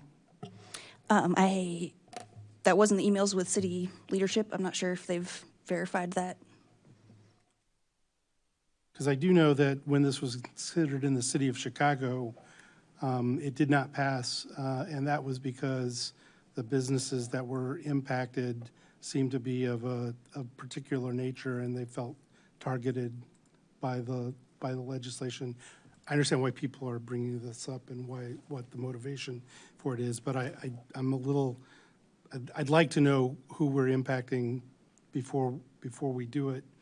The other question I had was, as a practical matter, who would do the enforcement for this? Is it you see something for sale and you report it to, I don't know, community development, or do you report it to the police, or how is it envisioned as being enforced? Fashion police. That's just a practical question. So for feedback from staff in particular, we have not had the opportunity to dive into this just due to other pressing tasks that we're dealing with. We were made aware probably about 2 months ago that there was a group that was interested in bringing the policy, their ordinance for the ban of fur. We had some communication with Grace at that time of that interest. And then from my recollection through email. The ordinance was shared on July 16th. For staff to be able to take a look at this and to get all parties necessary at the table, that's going to take some time. Not because this isn't of interest right now, but we have a lot of other priorities that we're trying to work through. So at this moment, if I were to tell you who would be the person following up on that, we have no idea at this time, and I don't think the city is in the position to hire a specialist in particular for this ordinance in particular. We'll be happy to take a look at it and provide a timing down the line, but as of right now, we aren't able to provide some of the feedback that you all would like at this point. And so my last question was, since we don't know that this impacts Urbana businesses, because it may not be something that needs regulation at this point in time. My final question would be is if we enact this, what possible kind of enforcement or how could we actually control this for internet sales? For example, wouldn't anyone who wants this just go and buy it online from Indiana or Ohio or wherever? Ms. Hersey. I guess my question is, does this stop the individual thing, not just a business, but people who actually own furs themselves? Or are we asking for somebody to become the fashion police here in Urbana regarding who wears what and what you put on your backside? I know for myself, my mother has a closet full of mink stoles and mink coats. And so my question is, should I decide to sell those, is somebody going to come knocking on my door, telling me what I can and cannot do from the privacy of my home and with my own things? Grace. Thank you, sorry. Answer to that would be no. That would be considered a used fur product, which would be exempt from this. So if it's already there, if you have, inherited some fur coat kind of deal, that is an exception here. This applies to new furs, so one that has been just recently taken from an animal and made into a product. And so on page 52 of our packet that has the minutes in it, I know a little different from some, it's section C that says no person shall sell, offer for sale, or display for sale, trade, or otherwise distribute for monetary or non-monetary consideration a fur product in the city of Urbana. And there's definitions again of what fur product means and what exemptions are. So this would apply to a buyer taking physical possession of a product within the city, or the seller located in the city. So that would not apply to online sales. There's not really much of a way to regulate that. This would just be for, again, new fur products so I can bought wear or it. sold in Urbana. I can wear it anywhere I want to, and I'm not going to have any problems. This does not apply to wearing fur. It doesn't apply to wearing fur. Correct. This is the sale of new furs. And if I may respond to some earlier things as well, I do agree that I think the logistical enforcement of it is definitely something to consider. I think this is not new. We have a lot of things we enforce in the city. I don't know who my neighbors call when my grass gets too long to complain about it and report it, and who enforces that. I don't know. I think we could figure it out with fur just like we do with other things. And then I did just want to clarify that this was shared with the draft on, my email says June 10th, and I'm sorry if that email didn't get through to y'all. And there was a request to wait until after the budget period, so there was patience and delay in waiting until after the budget period. And yeah, time has a way of flying and things moving slowly. So I do hope that we can consider this in a timely manner. Thank you. Verdell. So I do have a question too. I don't wear fur, but I don't know, like, how do we tell the difference if someone's selling a fake fur and a real fur? That was my question. Is there any guidelines for that? And I just know that I do understand that a lot of companies, a lot of these big brand companies have moved away from the real fur and have started making the fake fur products. So I just don't understand how can the police or whoever's going to enforce this tell if that's a real fur coat in the store or not. But yeah, that's the only thing I have. I think those are great questions for us to consider. And we also have some of the drafters in the audience. If you have any things to chime in, feel free to. We would need you to come to a microphone if chair's cool with that. It's at the chair's discretion, and typically that is reserved for organizations who are here presenting on an item. Grace, you are the sponsor for the item. You should be the only one speaking to it. Okay, then sorry. We can get back to you with some of their thoughts. I'm sorry, Mary Alice. It's all right. So the way I read this right now, the one that I'm tripping up on a little bit is C1.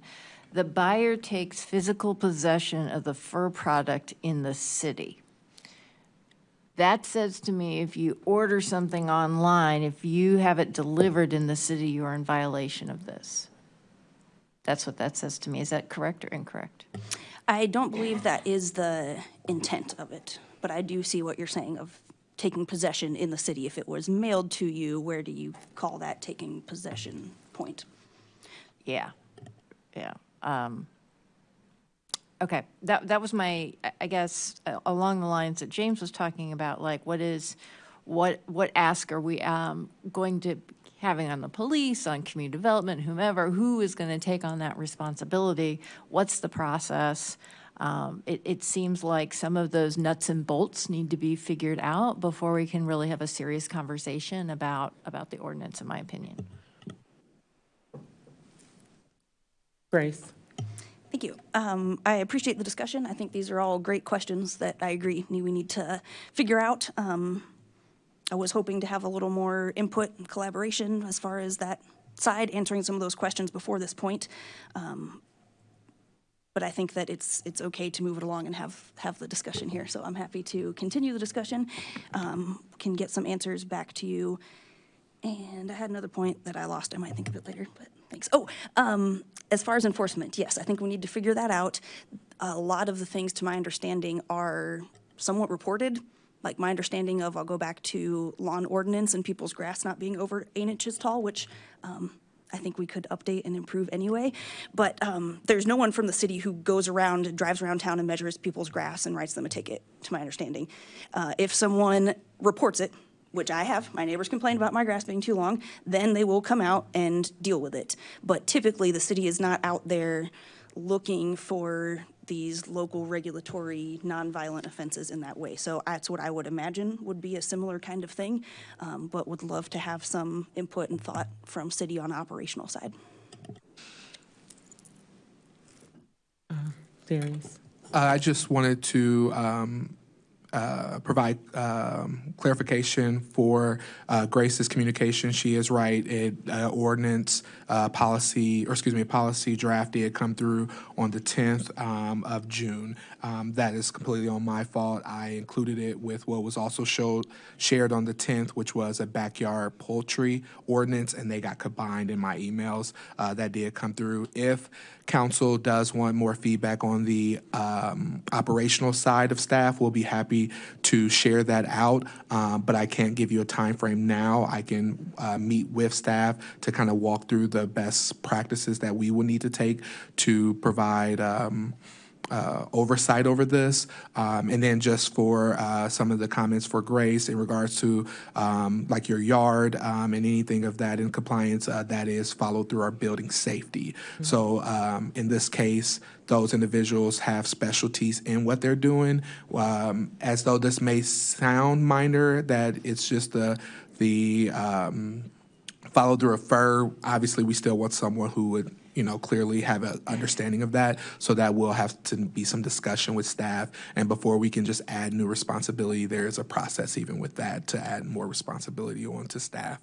But nonetheless, we will be happy to provide some feedback at a later time if council requires it. Chris. To be clear, I'm stuck on Alderman Jones's point, and that is how I mean, furs now are made with other material, so they look like fur, but they're not fur. And is that still allowed in the city of Urbana? Fake fur? Yeah. Would that be, Grace? Yes, this does not apply to fur alternatives. So back to detection of which is which, right? Because they look pretty real often. All right. So a lot of my questions were asked, so I'm really glad about that. I just think this gets too muddy. This is, it leaves a lot of gray area if it's new, if it's used, if it's for religious purposes or cultural exemptions. Like, I think there's so many different things to consider when we talk about, prohibiting such a thing.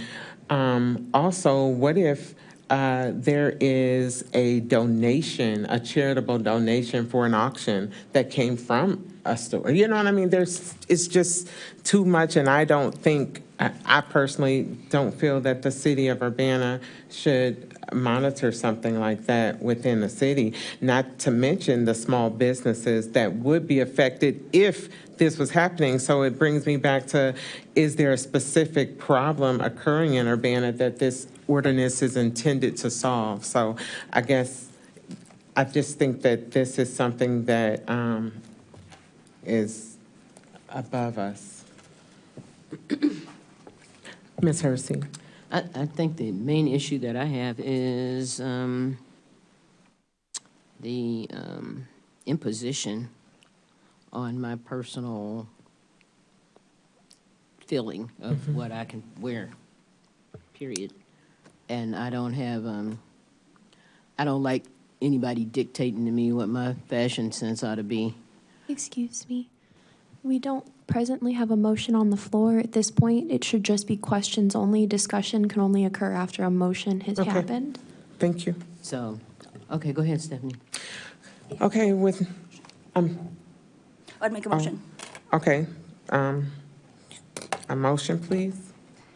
Sure, I would move ordinance number 2026-07-021, an ordinance amending Chapter 15, miscellaneous offenses and provisions of the Urbana City Code relating to the trade in fur products, to stay in committee of the whole with no specific time to return.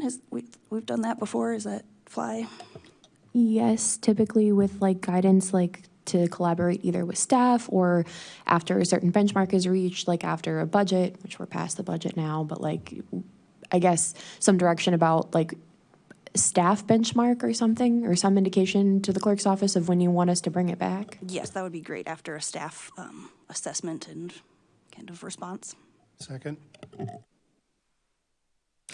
Okay, all in favor, say aye. Oh, I'm sorry, now it's time for discussion. Sorry, you all.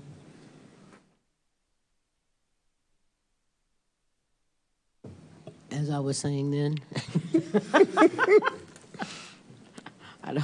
I think that this ordinance is, at least for a local level, definitely an invasion of what, for somebody to be able to tell me what I can wear or what I can sell or what I can buy, or what anybody can sell in the city. You kind of, I don't, it's funny, we can sell dope, but we can't sell fur. Well, that's basically what it is. You got New Era set up down there, all over Champaign-Urbana, as a matter of fact. So it's kind of weird, and I just don't like the idea of my choices being questioned in that manner of what I can go and buy and where, and then I have to go and buy it. If this is something that this is something they can send to Springfield to, and let them make some kind of decision like that, but I am not prepared to try to tell people what they can buy or what they can sell, or what they can or cannot wear, and how it's offensive. I do respect the fur issue. I respect that, but what I don't let vegetarians tell me I can't eat meat. So it's to me it's no different than what you can tell me what I can buy or sell regarding this issue as well. So that's just my opinion. James. Yeah, I am looking forward to getting the staff's take on this. I think that's an important question. That's a practical question. I am always concerned about legislation or ordinances or rules where there is not a current issue. Mhm. It's a solution in search of a problem at this point, and maybe because we've talked about it, we'll hear whether there's an impact or whether this is something that has been going on and we didn't know it. Grace. Thank you. Just say again that I appreciate the discussion and the questions and willingness to look into this further and consider it. Again, this is not about wearing fur or buying or selling used or fake or alternative furs, just new fur products. Again, I appreciate the questions, and we can try and share some information from constituents. City Council at Urbana, il.gov email reaches all of us. If members of the public have thoughts that you want to share, maybe you have your answers to some of these questions that you were not able to share with us tonight. But I think in a lot of ways, in many instances, Urbana has been a leader in the state of passing things first. If we waited around for the state for non-discrimination in housing and ethical divestment and a lot of other things, they would just barely be happening or not happen at all. So I think that it's okay, and one of the things I really appreciate that Urbana can take a step in a direction and be the first to do it in the state in a lot of ways.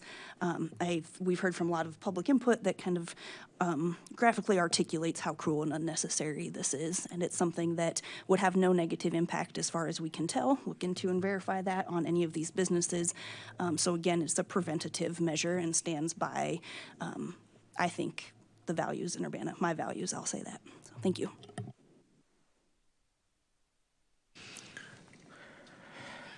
I think it's kind of heavy to compare them to non-discrimination and some other things. And that's just like you share your values in mine, I think that's a little heavy as far as the comparison of the two. They seem unequally yoked. So moving forward, are there anything else? I don't know what I'm supposed to say right now. We did the discussion. Oh, okay, now can we vote? All in favor? Aye, I'm sorry. Aye. Aye. Any opposed? Nay. All right, this is approved. And so next we have ordinance number 2024. It's 12042, an ordinance establishing approval, policy, and reporting requirements for policing surveillance technology and databases, presented by Council Member Wilkins and Colasetti. I do have a spreadsheet I would pull up if that's all right with the chair. I wasn't sure if there was other presentations planned for this tonight. No. Oh, that's fine. I did bring a number of things to suggest as far as changes, but they're aligned with the things that we have talked about in the past. A couple of them are just terminologies that were changed throughout the document except for two places, so I think that would be an easy thing to address early. Yes. But I'm perfectly happy to let Grace drive the bus on input on updates, and if we need to have a discussion about our straw poll about what needs to go and what needs to stay, we can work on it that way. Yes, if I may, I just wanted to pull this up. I emailed this to council members. I tried to just compile the remaining kind of issues to be decided from my understanding and recollection, and offer additional ones. So if you have additional, be happy to add this if this is something that we would like to use. And then I just tried to put it into a yes/no question. So like, for example, the first one, oversight ordinance applies to all city departments or just to police departments or other certain departments. So question, shall the ordinance apply to all city departments? Yes, no. I guess if no, then we need to ask which ones it does apply to. So there might be, I guess, some subsequent questions. And then I took the recommended changes from the police department that we went through side by side in the discussion in the last meeting and tried to pose those as a yes or no question as well. And then we could straw poll. I was thinking we might not have everyone at all the meetings, but we do have all the council members here. So I think we could do this in person. I had kind of set this up in case we were missing members, that they could still have their kind of straw poll taken into account. So that's, I guess, all I have for now. Yeah. So I have one thing that is just terminology. Throughout the document, we changed the use of, it originally appeared as surveillance technology or databases. And I think we changed 7 or 8 instances of where that was, but in section 8 in B and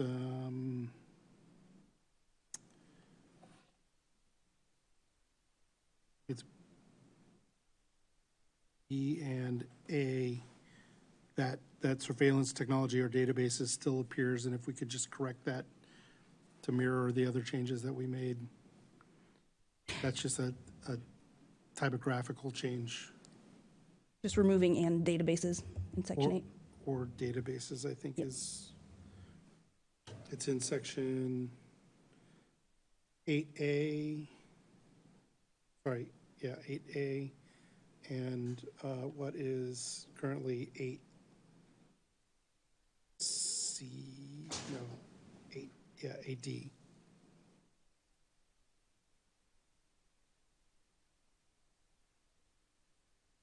Yes, noted.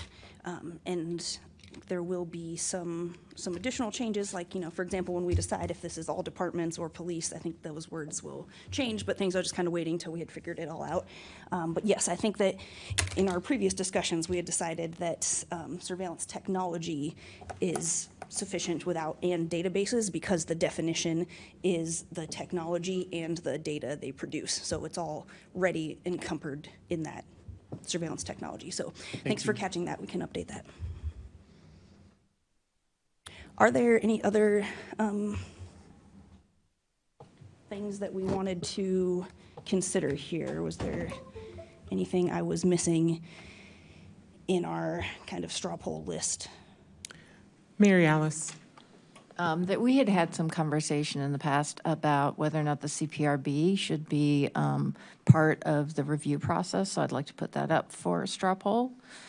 I also had some suggestions for modifications of the definition of surveillance technology, but I can hold those. We can go through this, or I could add it now. It's up to you.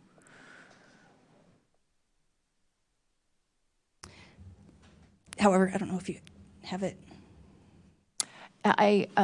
Basically, the way the definition of surveillance technology is written is really broad, and I wanted to ensure that what we want it to do, what we want it to capture, is captured here to reduce any ambiguity.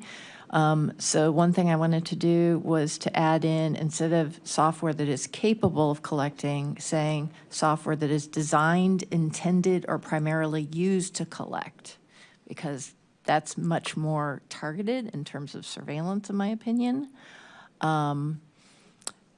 And then also in that sentence, or in that definition, that last part seems recursive to me, meaning right now it says, or any system, device, or vehicle that is equipped with electronic surveillance monitoring device, hardware, and software.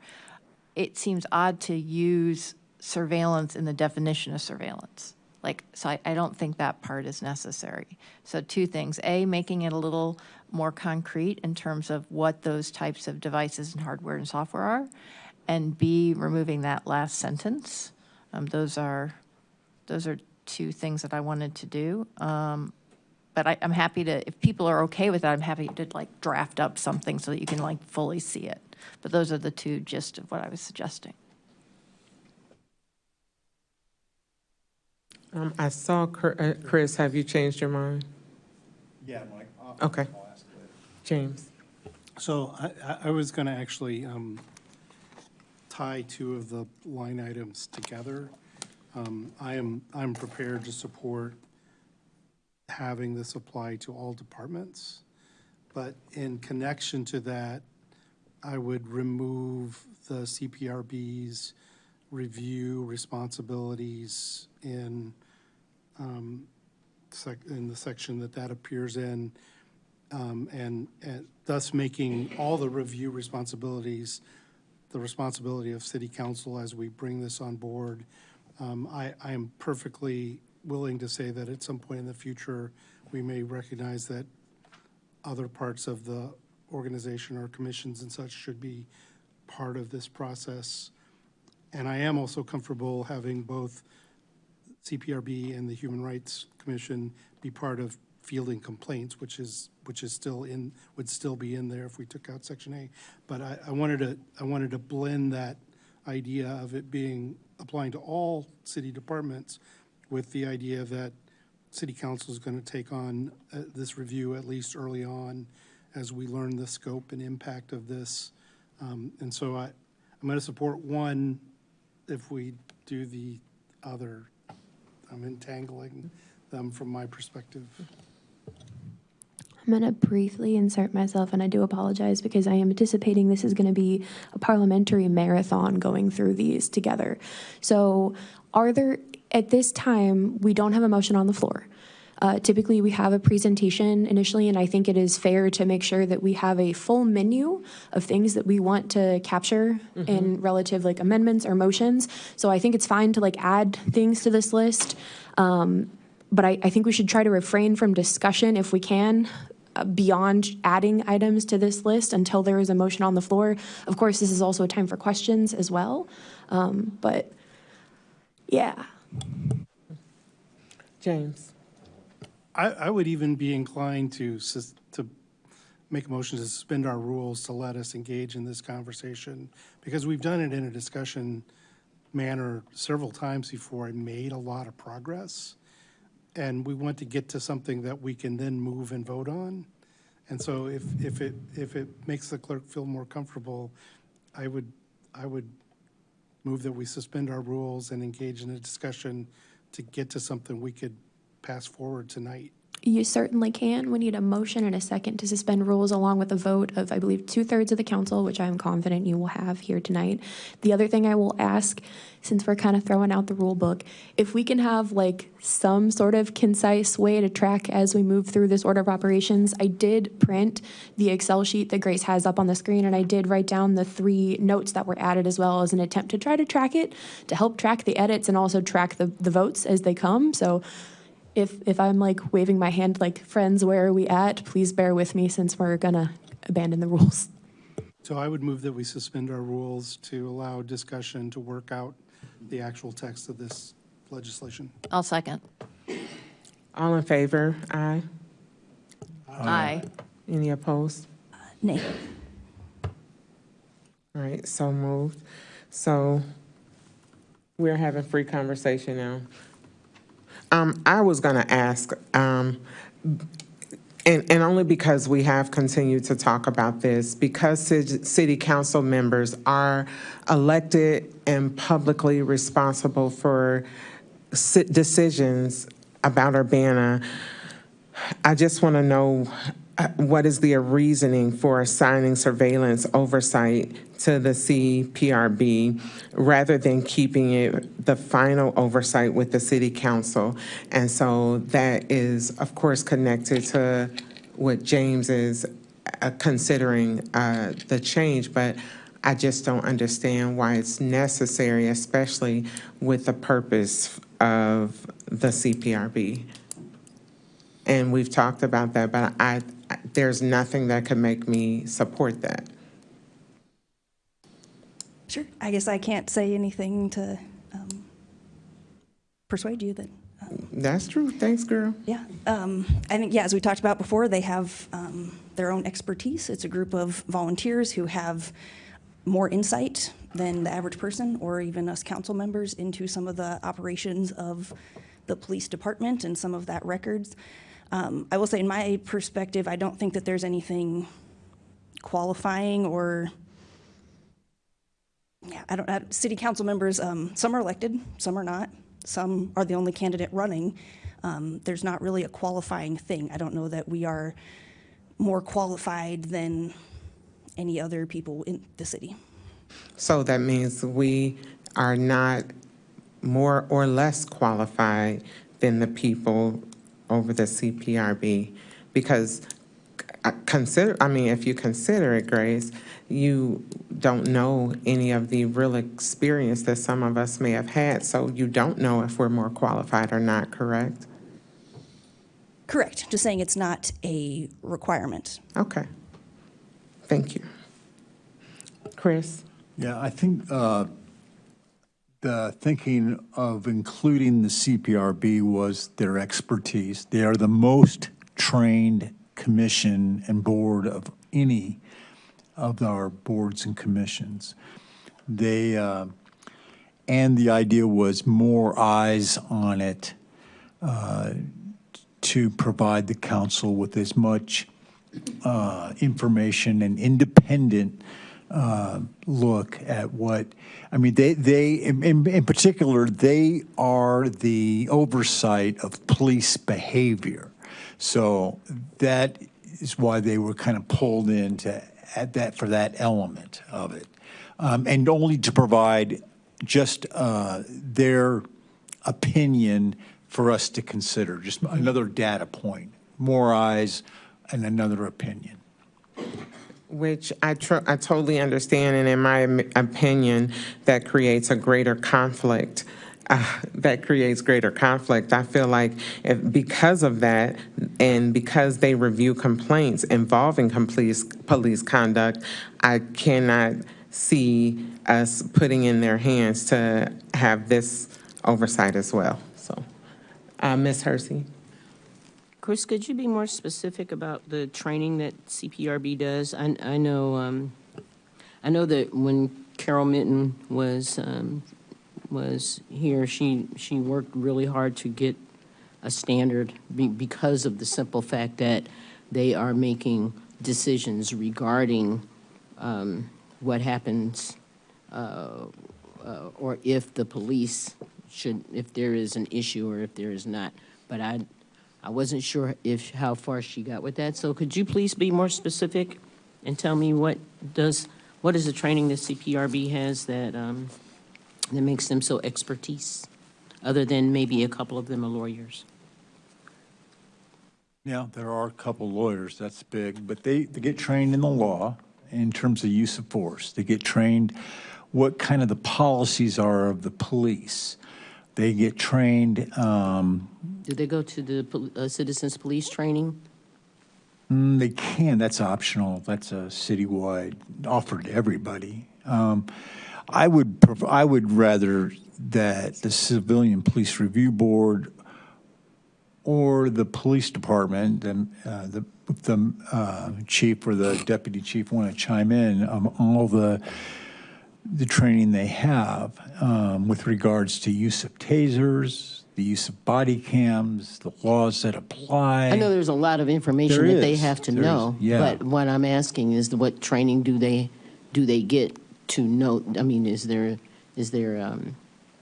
like a professional development type of thing that they attend, or as a commission or as individuals that gives them specific insight into? I know, is there an instruction manual or something like that? Because the only person that I've talked to that was on CPRB, I can't even say it now, CPRB, where was, I think, Ricardo Diaz, and he and I would talk occasionally. But that was a conversation that we never had. I would just like to know specifically what their training is in that, and if you know. Well, we do have a member of the CPRB in the audience. They could maybe step. Jane? Jane could Can probably step. Jane come and tell us, You just Darcy? went through it, We right? about to do this again. Didn't Darcy just say that can't happen? Is it a discussion that we can have now, Darcy, or should Jane just email me after I learn how to do this computer? So ordinary procedure is that the only time that members of the audience are allowed to address the body is during public input. Okay. I'm Because sorry, Jane. You have to catch me later, girl. But you guys did. Yeah, I would like to know. You guys also did suspend your council rules. No, we suspended the rules on discussion. So that we could discuss. That's what my specific motion You was. didn't specify it in the motion. I did. No, your verbiage was, I move to suspend the rules. I moved to suspend rules to allow discussion so that we could get to a piece of legislation that we could pass tonight. Okay, if that was your intention, that was not what was stated at the time of the motion. No, you didn't say that during the time of motion. So do we have to redo that now? It's up to you. Stephanie? Because as I understand it presently, you guys have the show. Sorry, Stephanie. Sorry, Stephanie, we made this so complicated for It's you your all first good, time. girl. Let's do this. I think that it would be good to go with what James was trying to say, that we open this to have conversation amongst the whole, and if there are people that want to add things, they can email or communicate with us individually, and then we can go from there. Is that a motion? I don't know, Or do we girl. have to make a motion? You don't have to make a motion. She's still the chair. Okay, I'm sorry. I'm trying to understand this myself. Me too. Grace? Thank you. If I can try and bring us back here, if there are any other things we want to add to this list of things to have a straw poll on, and then I think from there, once we have that complete, the two options that I would see would be to either start taking some of these straw poll votes tonight, or wait till next week if you wanted more time to consider them, talk to your people, get some more information, like definition change in Mary Alice I have, like I don't know if you need more time to prepare that change so that we can kind of have it written here. I mean, what can we do to move this forward tonight? I feel like this has been, I think we need to be able to move this forward, but, you know, Mary Alice? I was just going to say, what I would propose is if people are open to just the overall two things that I suggested, then I can send it for next week and people can have the final verbiage to look to see. But if people aren't, if people aren't supportive of that, then I won't spend time doing that. Does that make sense? So I'm not going to give you the exact things, but the two basic things that I want to do is remove the last sentence about the vehicle. And I want to specifically say device, hardware, and software that is designed, intended, or primarily used to, that's like, I just want to add that bit in there. So if we do a straw poll that people are open to that, then I will send the email to everybody with the final language, and then you can vote on that. So that's what I would ask for in terms of my row 11. So could I ask a clarifying question? So maybe the question for the straw poll, are you interested in changing the definition? Are you open to considering a definition which removes the last sentence and replaces the word capable with more specific language? I'm saying yes. I'm saying yes, too. I know the rules are all broken now. The rules are all broken. However, this is me waving my hands. Are you taking a straw poll on that right now? Can we? That's what I wanted to ask the chair. Can we do a straw poll of all these? Yes. And At some point. I mean, that's what I'm hoping we could, or could we all agree? Why don't we blow through all these? Yeah, I think we should. At least get it to that point, and then we might be able to figure this out. Okay. Grace? One thing, thank you. I'm sorry, Stephanie, we are looking a lot to you as the chair to make some of these Girl, decisions. I'm over here like, okay. But yeah. I mean, I'm learning a lot because this is going to help me moving forward. So thank you all for making this as hard as it could be for me. It is, yeah. Thank But I you. wanted to let you know, you can pass the chair if you just wanted to pass it off for this point. No, we don't do that. And for discussion. Girl, we love you. That's that why we do is- this. For point of clarification, I was trying to also say that for discussion, the chair cannot enter into discussion. You do need to pass the chair to enter into discussion. Okay. But you can also pass it at any point if you don't want to deal with all this. So I thought we were having open discussion since we weren't in that. Yeah, Rules the are suspended, discussion. right? So when we get the rules back, I'll remember that. Thanks, Grace. I will also, just as a housekeeping measure, you guys are great. However, the audio system is still probably not up to normal. And even with normal, if only one of you guys can talk at a time, that Okay. way the meeting record recording is Yes. clear. So when I go back to write the minutes, I know what is happening. Yes, so let's at least still, maybe we can still keep the raise our hands and I call on someone so that we can talk one at a time. Is that okay? All right. Now nobody? James? You are the chair. You are the ultimate authority. Okay. Run with it. Are there any more, are we still in discussion? Any more questions or comments? Mary Alice? Would the chair be open to us going one by one and making sure that everybody understands it and then ask for a straw poll? Yes, That'd be good? absolutely. Mhm. Shall I? Yeah, go for it. Okay, Slash, is that big enough to read on your things? I can make it a little bigger. First one we talked about already, should this apply to all city departments or just police or any specific department? Second issue is there was a suggestion from UPD to add to section 1 that nothing in this ordinance is intended to restrict or delay lawful real-time law enforcement decision-making. There's a little more to that sentence that we had covered last week that's in section 1 in the recommendation. So shall we include that recommendation? The third one is, maybe I'll just number these. How's that? That there was another suggestion from UPD for section 4 stating that the city department may continue its use of the surveillance technology while the council approval process is pending, provided the city department has provided all documents. Mary Alice? So the row 5 or number, the third question there, is that in specific to when we have existing technology that hasn't yet been approved? Do you know if that's the language that goes, I think it's 4? Is that Yes, right? that was in 4. Can pull this up as well. And this, to my understanding, was suggested to be added so that if a department already, say, provided their use policy, their use report and all that on a technology and it's in council's hands, but maybe we don't have a quorum or we keep it in council longer or we keep doing those things because as written, there is 180 days. And if it's not approved in that time period, then they should cease using that technology. So this is an exemption saying that if it's due to council approval process being pending, then they can still continue using that technology. Okay, thank you.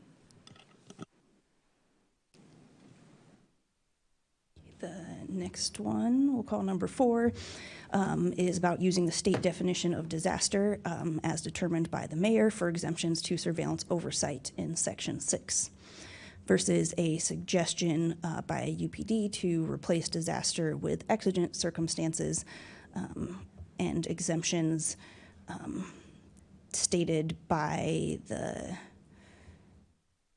police head, I believe. Let's look at that one. So essentially, it's just changing the word exigent to disaster in section 6, but the real difference comes with the definition of exigent circumstance, meaning the Urbana police chief or their designees' good faith and reasonable belief that an emergency involving danger of death, physical injury, or significant property damage or loss similar to those that would render it impractical to obtain a warrant, requires the use of surveillance technology or the surveillance data it provides. The use of surveillance technology in exigent circumstances shall not infringe upon an individual's right to peacefully protest or exercise other lawful and protected constitutional rights. Mary Alice. Sorry, I'd like to, if you could go back to the table for a moment, because I think there's another option. So we have one, is it called exigent or disaster?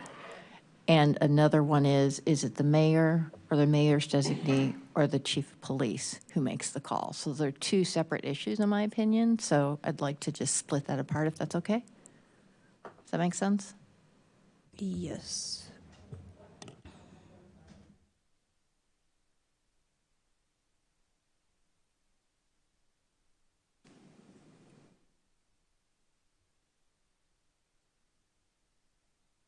Yes, I'm just struggling with the mouse here, sorry.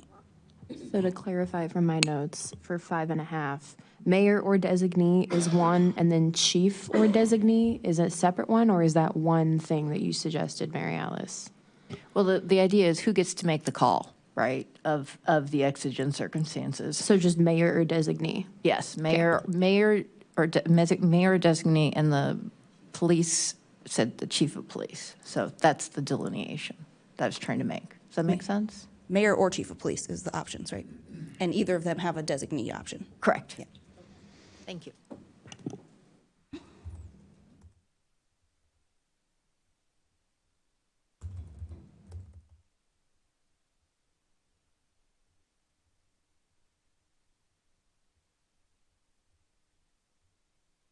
And then I'm just trying to make these a yes/no question, so I'll just pick like, shall the mayor determine disaster/exigent circumstance?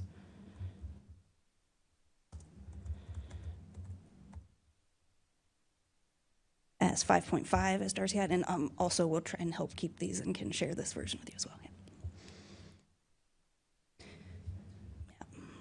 Yeah. If we're ready to move on, we can call number 6. The next one, suggestion from UPD to change section 7, some operational steps that some main things, and my take on it is that adding that's the policy of the city that surveillance technology shall be used in compliance with this ordinance. However, nothing in this section shall be interpreted to prohibit or discourage the collection of evidence by law enforcement officers acting in good faith within the scope of their duties and in accordance with applicable law. So question being, shall the ordinance change to the section 7 recommendations? And I think that it would be helpful if we could have some more kind of legal justification or precedent for some of those changes. I think would be helpful information. I know our city attorney gave some kind of insights last discussion, but I don't know if there's anything else you can add.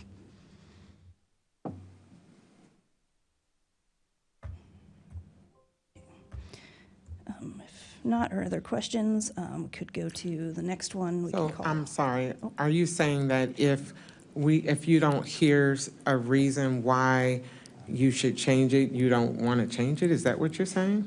Like you're saying you want to hear legal reasoning why it should change. So are you saying that we as a council, if you don't hear a reason why you feel it should change, it's going to stay the same? I just want to understand what you're saying. Because if we all agree that it should change, then we agree that it should change, correct? Yes. Okay, that's my question, because you asked, you said I want to hear legal reasoning, and then you're like, okay, well, since I didn't hear anything, let's move on. We got to do better than that, right? Because it's not the Grace Show, right? So how do we make sure that we all can weigh in on that? Because if we feel like it should change as a council, then that's what we feel, right? And then it becomes legal once we make it legal, right? Yes, the council did not draft the suggestions, to my understanding. This was from the police department and the city Okay. attorney. Okay. And there was a lot of, It was from the police department and the city attorney, which means he probably decided, helped them figure out why it was necessary, maybe? I'm just asking. I will also just briefly chime in as a point of like history of the process.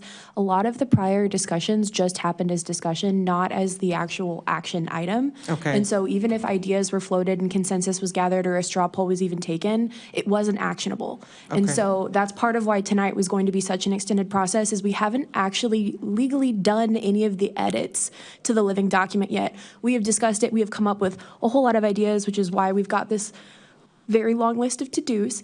But we haven't actually done any of these things that we have talked about or considered or asked questions about and discussed for the many months. Okay, thank you, Darcy, Yeah. I appreciate that. So then, does anybody weigh in on it, or do we just say if there's no further, then we just leave it out? Is that what we do?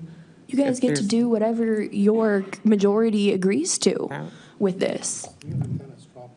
No, I was just asking, because, okay, I think I just wanted to understand, do we just kind of move on and decide, yeah. Because some stuff, as we talked about it, we were working to do updates, right? But if there are we just decide we move on past that one and go to the next one? Is that what we just do? My feeling is right now we're just making sure everything's clear. Okay. Before we go back through a second pass and have a strong. Okay, thank you. That's Thank what you. I'm I just want to We're not understand. leaving them on the floor as we move forward. Okay. And that's what because we haven't taken any straw polls yet. Okay, thank you. Thank you so much.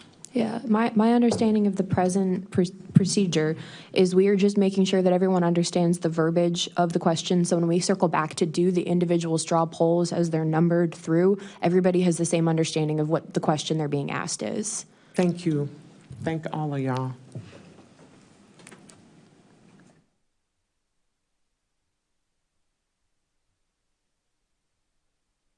So, we moving on? Mm-hmm. sure, I believe we were on, we can call number 7. There's a recommendation to add an example of non-surveillance technology for case-specific use of publicly available information, open source intelligence, and federally or state-regulated criminal justice databases and federal and state law enforcement infrastructure. So question being, shall we add this as a definition of non-surveillance technology? Next one, there's also a recommendation to add an exemption for sensitive surveillance technology in the use report, use policy, and annual report, defined currently as any information about surveillance technology that, if publicly disclosed, could unreasonably expose or endanger city infrastructure or adversely impact the operations of city departments. This also includes information about surveillance technology for which public disclosure may otherwise be prohibited by law.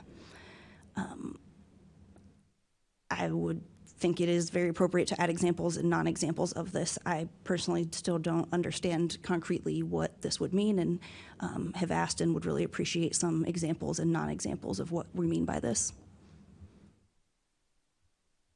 No other questions, comments? The next one is, as Mary Alice just said, the definition change. Oh, and then the CPRB oversight. So we're back to the new ones for tonight. You have one question. Is your mic on? I do have one question about Section 9, which appears to have been added, that lists all the different statutes that are referred to across the board.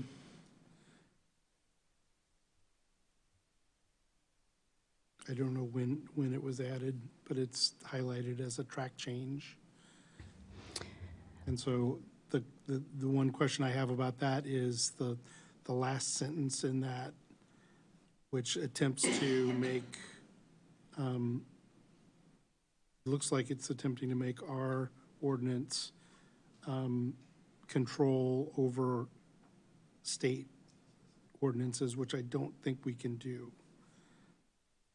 This was drafted by our city attorney, so I will field that to him.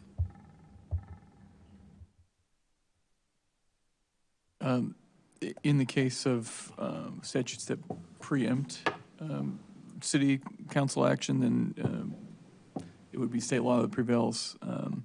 There are some cases where the city could regulate more than the state law does. When it comes to, I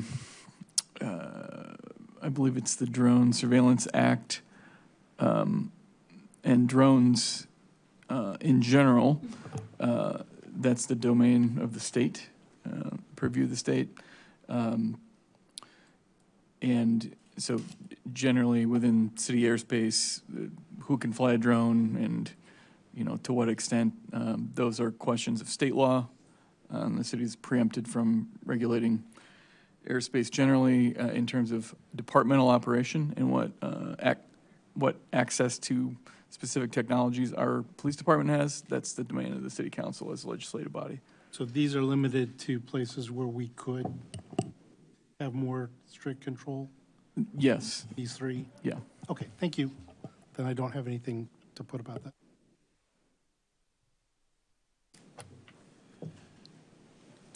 Anyone else with discussion? Grace? Thank you. I was wondering if there were any provided examples and non-examples of the sensitive surveillance technology for tonight.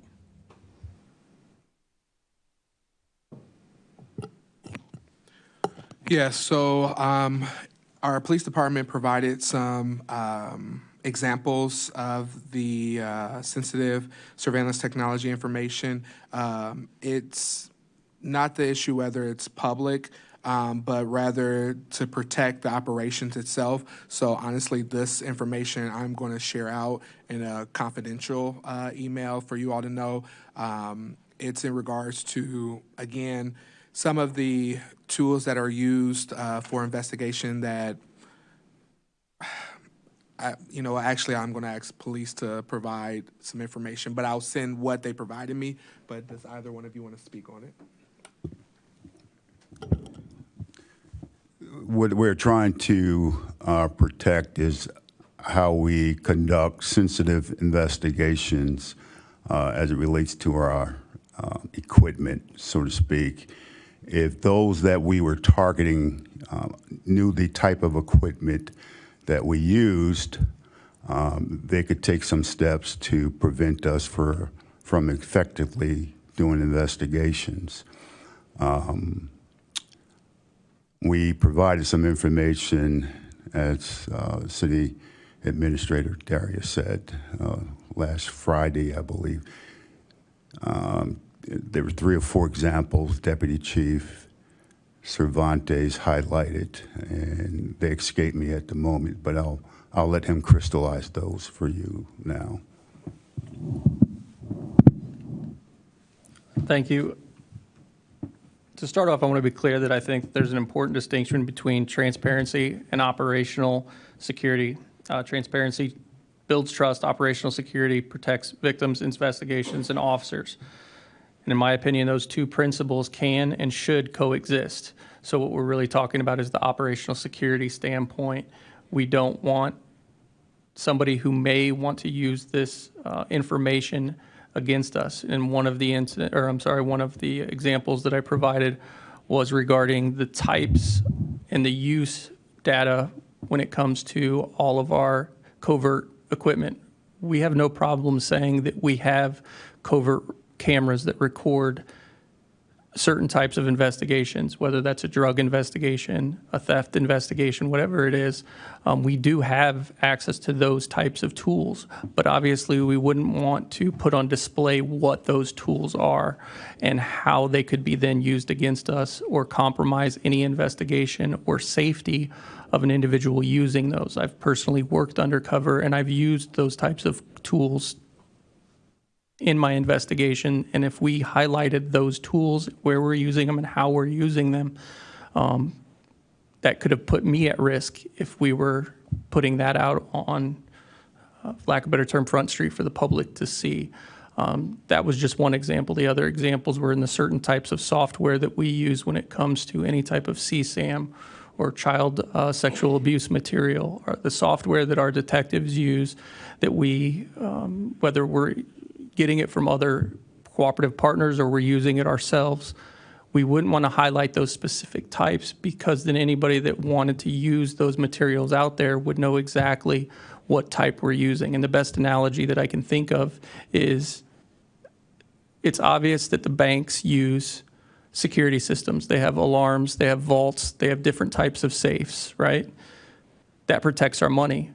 No one's hiding the fact that they use those, but what they're not saying is, in those types of scenarios, we're not saying the brand, the make, the model of what safe it is, so that somebody that may want to use it inappropriately can go out there and research that, or that they can use it to defeat whatever security mechanisms that they have in place. Essentially, those are just a few of them. Same thing with any type of vehicle tracking. If we were doing vehicle trafficking or tracking, and I want to make it clear, lawfully, all of these investigations, anything that we're using this type of equipment to record surreptitiously, we do it lawfully, and that's either by a warrant or in the course of our investigations that would typically be done within our procedures. Verdell. So I understand the analogy you're using, and I think you're right.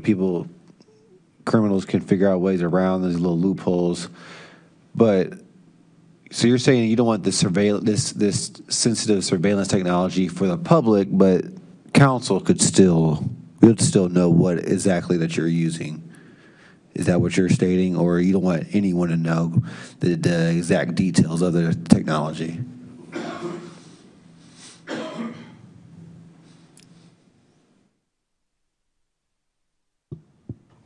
So I think that what the chief just explained is you guys would have to know in order to approve it.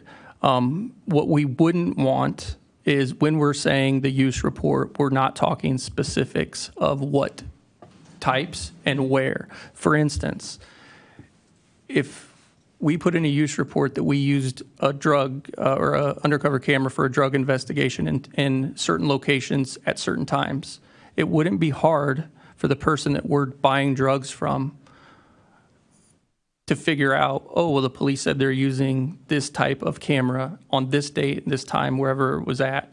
We have no problem saying generically that we have access to undercover cameras and recording devices, but those specifics are not something that we would want to highlight. And that would be, I believe, up to the council in making those decisions. What we're saying is we would want certain details redacted or not put out for public consumption, if that answers your question. Thank you.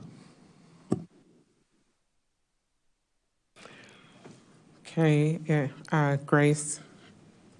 Thank you. On that point, I didn't know if then we could word it a little more accurately to fit that description, so that we still approve these technologies. Maybe they still have an annual report, but that there is some redactions that are possible for the sensitive surveillance technology. I don't know if that's something that we want to consider, or as it's stated now, is to just exempt them entirely from a report and a policy, which I guess exempts it from approval, because I don't know how we could approve it if we don't have a policy or information on it. So it seems like either is suggested now is that we exempt it entirely, so it's not approved, there's no policy, there's nothing whatever on it, or we have kind of what seems like we discussed tonight, where there's an option to redact some of the key details of that technology. And I was just pulling up here if you wanted a refresher on what the use policy and annual report entail. It does say, the purpose of the technology. I think it does ask for, some locations if it is in certain places. So I could see that there might be some information that might be vulnerable. Again, I appreciate some of the examples, but I would like to better understand what technologies we're talking about, but it seems like it might be more accurate to exempt some of the details rather than exclude it from the entire process. Councilmember Wilkin, if I could offer a point of clarification based on something I heard you say, since I I drafted the proposed definition for sensitive surveillance technology information, and it's drawn largely from an exemption that the Madison, Wisconsin surveillance ordinance includes.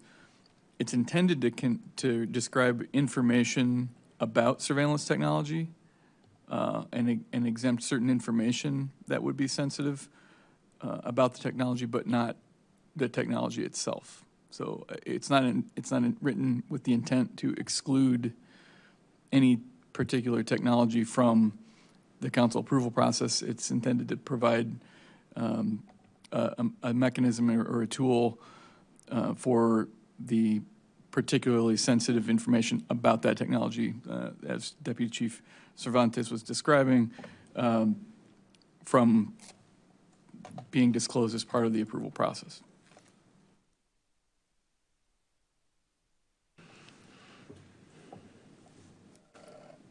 All right, Mary Alice. I think what I'm hearing everybody say is we don't want to release the make, model, system, number, software type that we're using for items such as this. I think it makes sense. I like what Matt just said, that those particulars could be removed or redacted, perhaps is a better phrase. But the use of actual technology, a camera, for example, should still go through the procedure, if that makes sense, Grace. So the redaction, I think, is for something that would be sensitive, but it doesn't omit completely from it being in the report or the whole process. So, obviously, group effort here, we can keep that one to remove it entirely and add a different one of should we just redact certain information, or if we're mostly on board here, we can just change it to certain information. James. What I just heard our attorney say is, and I looked at the language, is that is about leaving out details in the report. It's not about leaving out the technology. I think it is, though, because as written under, it says that sensitive surveillance technology information will not be included in use reports. So And it says sensitive technology information means any information about surveillance technology that if publicly disclosed could unreasonably expose or endanger city infrastructure or adversely impact the operations of city departments. So that's sensitive technology information. Those are the details about the technology that would be sensitive.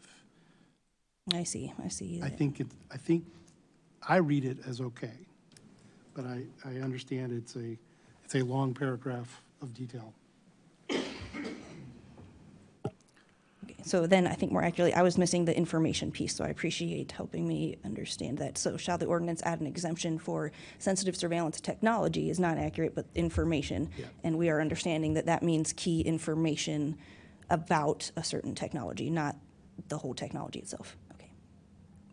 Cool, thank you. Chris? Can we add into that when sensitive surveillance technology is used and needs to be concealed, it always is accompanied by a warrant.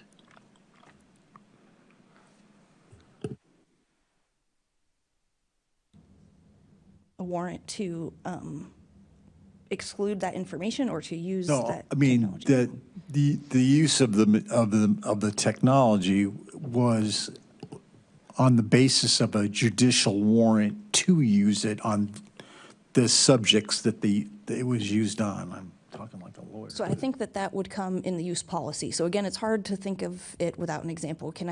Hopefully this isn't disclosing UPD operations, but say like a spy pen camera. If someone's undercover, they have a spy pen camera or something. Like that technology we would review and approve in a policy would be on how it's used in a later point when we get to approving things and setting a policy for them. But it sounds like what I'm understanding is in the annual report, we wouldn't specifically say our agents use the spy pen camera when they go to bars and see if they're selling alcohol to minors at this time annually or something that would give away some of their operations. I don't know if that's the shared understanding here. That's what I'm coming to understand.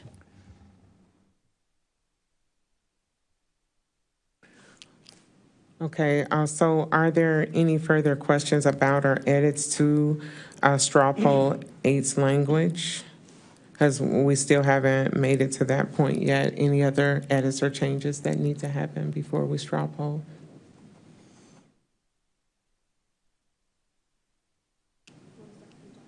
All right, let's start. Yes.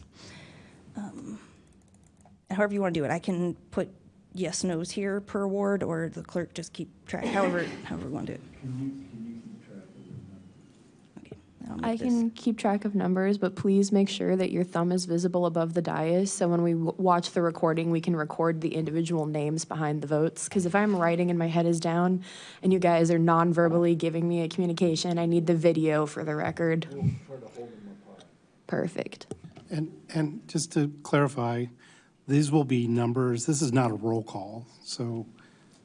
Correct. We're gonna go like straw Who's poll done, did number what? 1. Yeah, so it's gonna be like a number recording. Okay, thank you. If you want, I can read them out. So again, about whether this applies to all departments or just the police department. So question, shall the ordinance apply to all city departments?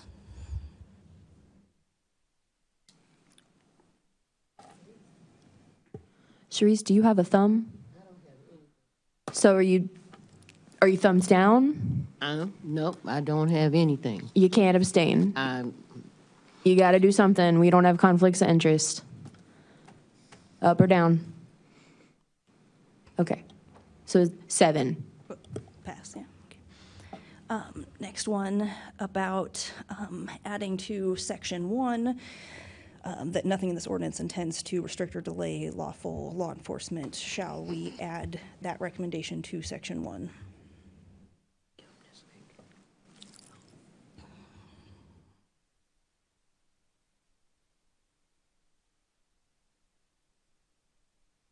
Counted 6 thumbs up, 1 thumbs down. Right? Number 3, the recommendations for section 4B about any city department now may continue to use surveillance technology while council approval is pending, provided that they've provided all the documents. So shall we add that recommended change?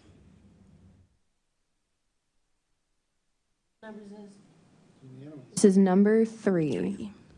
But the verbiage has section 4B3 in it. Do we understand what we're voting on? Yeah.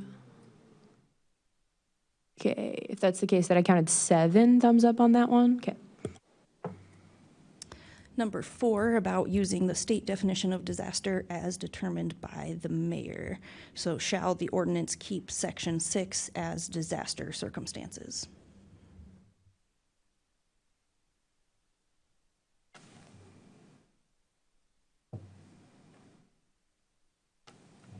Okay, Can't see all the things. I was gonna say, I see at least. I'm sorry, I wanted to reread it again. You're good. Okay, so I see 3 thumbs down, and then 4 thumbs down. Yeah, thank you. And 3 thumbs up. Okay. Number 5, shall the ordinance change section 6 to exigent circumstances?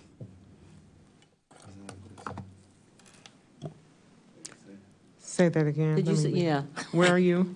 So section 6, this is number 5. To which exigent circumstances? It's between the word disaster or exigent. I can pull that up here again. So again, right now, it's just changing literally just the word disaster to exigent. But then the real thing is the difference between the definition and who decides that, which I guess will be a separate. You mean who decides what exigent circumstances means? When we have an exigent circumstance, but that will be a separate one, 5.5.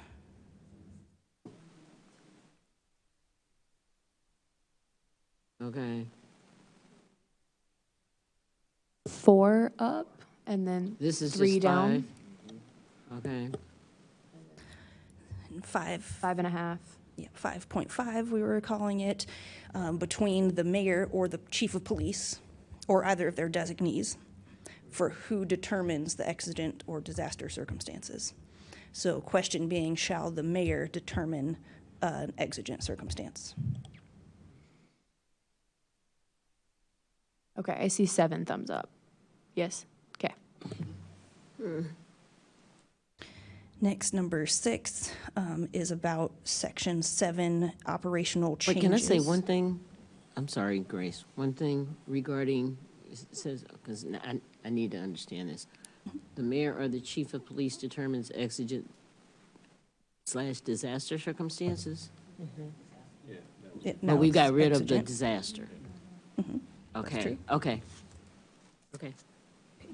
So section 7, I could pull that up again, adds, I would think the fire department might have something to say about that, too. I will say that we did talk about this with the fire department, Public Works. I don't remember if there were others, and we did discuss this, and they did express that they didn't have an issue with abiding by this as it was written. Okay. This is some of the key changes in section 7. So question being, shall we change what was in version 8.2 to these recommended changes that I cannot explain, and I would like more information as well. Could Sorry, you go were you back still to reading this that? Sorry. section? I'm sorry. Yeah, right there.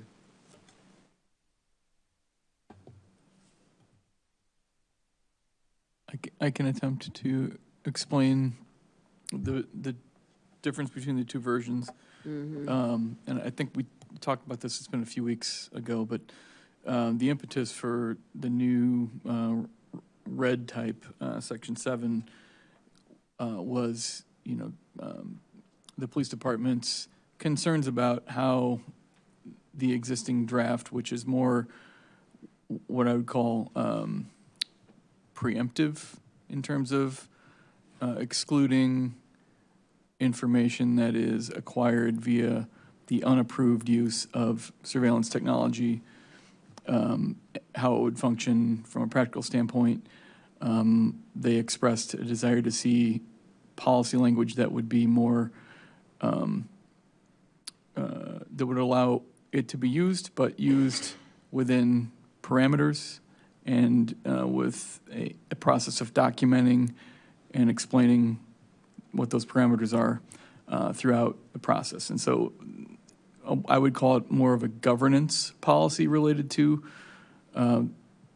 surveillance data that's obtained through a non-compliant collection. So what we're talking about is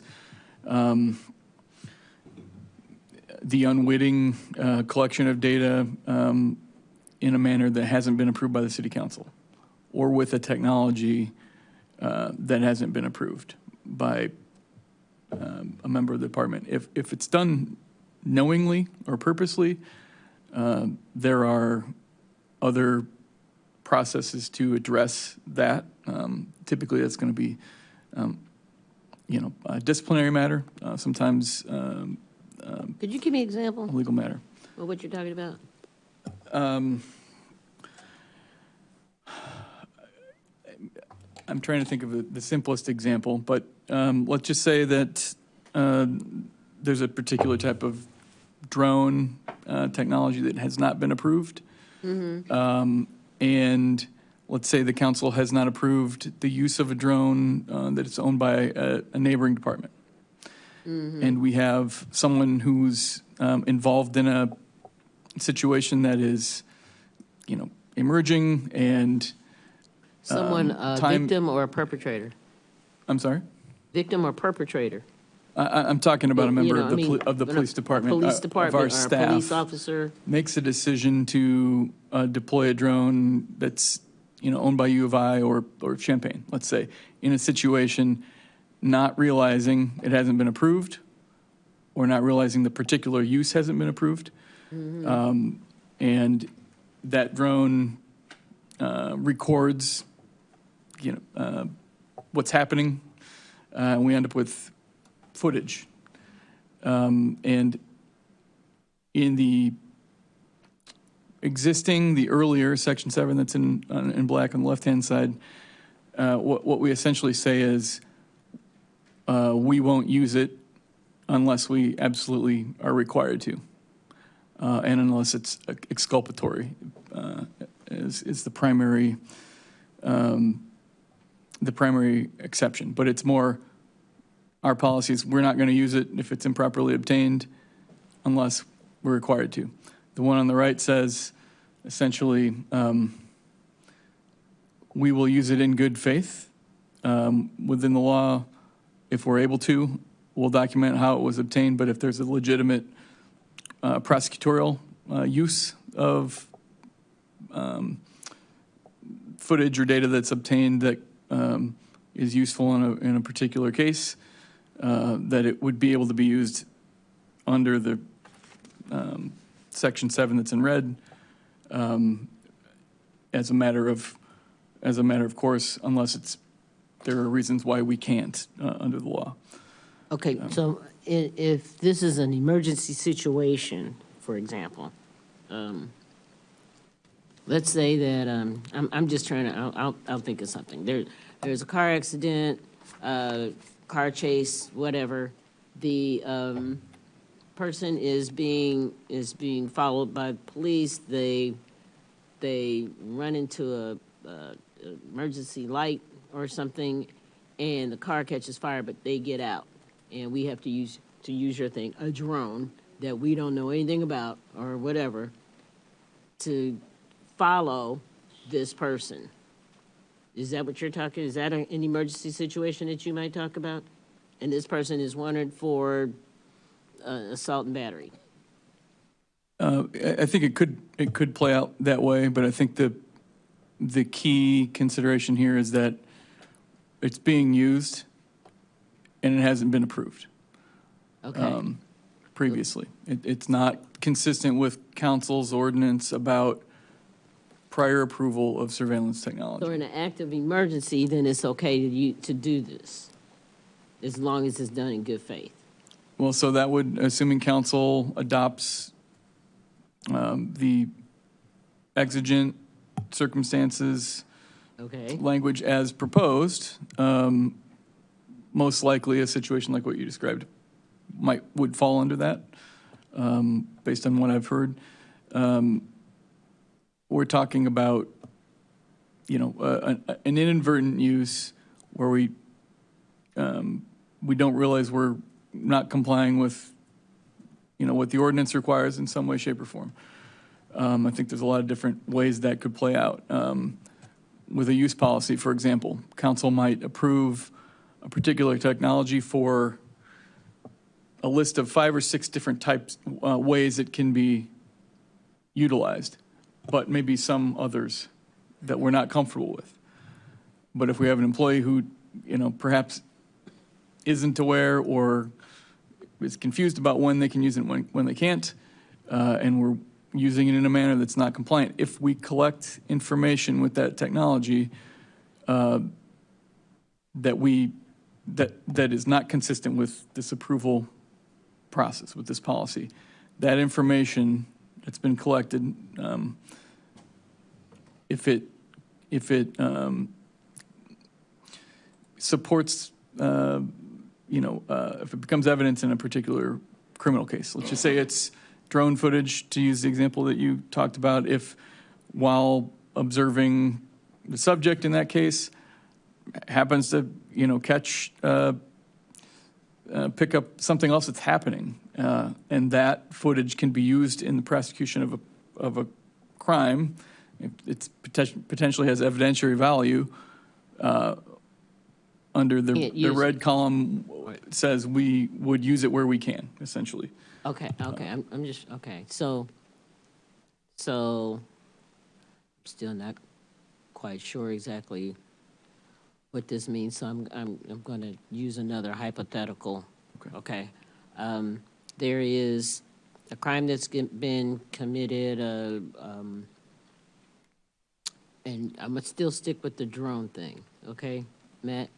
we're going after someone that just robbed somebody, and they jump out the car and they run that way, and we end up having to use a drone from another city or something like that, okay? In the process of us following that person, we also happen to catch somebody mugging an old person on the corner. Is that what you're trying to say? Yeah. So we would be able, the law enforcement, because we're using this in good faith to not lose one perpetrator, and we end up seeing another one that's in good faith, air quotes. Therefore,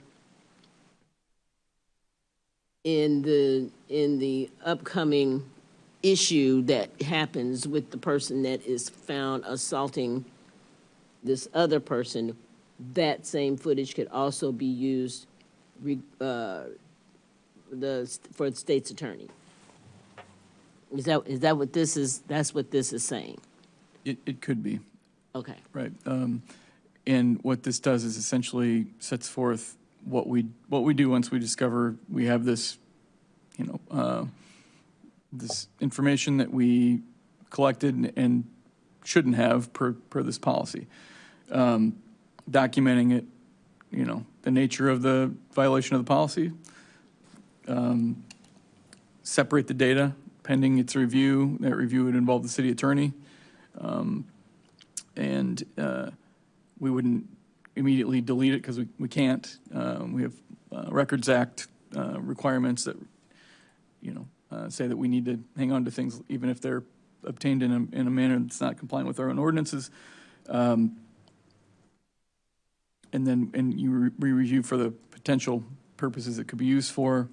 Otherwise, it's retained and processed separately from other information, other evidence that we might otherwise collect. Okay. Chris? Just a quick question, Matt. I mean, it's up to the courts to decide if the evidence is any good, right?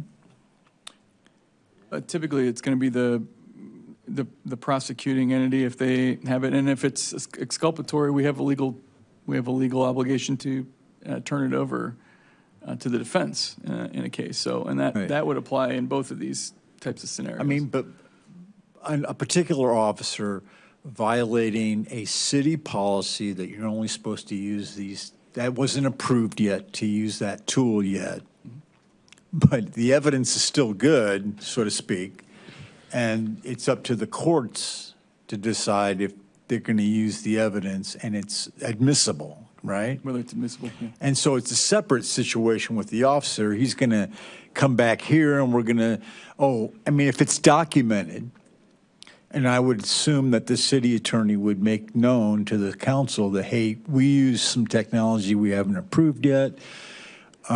Here's what it is. I'm not talking about getting the officer in trouble, but in terms of this new technology was used, then we would deal with it like any other technology in the course of the ordinance. So I would submit this isn't necessary because we would, in the course of the discovery of uses of technology, for instance, Deputy Chief Smicer gave a good example. They discovered that they could track who's swiping identity cards on doors, and they discovered that they didn't have that technology. They used it to solve the situation.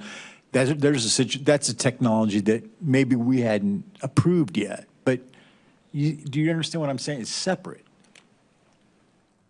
I think so, but I think we're trying to make a distinction between these two policy approaches. The difference between what the column on the left says and what the one on the right says. The one on the left says if we collect surveillance technology data or information in a manner that contradicts or violates this ordinance, it will be deleted and destroyed as soon as possible in accordance with state and federal laws and may not be voluntarily offered as evidence by any city government entity, agency, department, prosecutorial office, or any other subdivision thereof.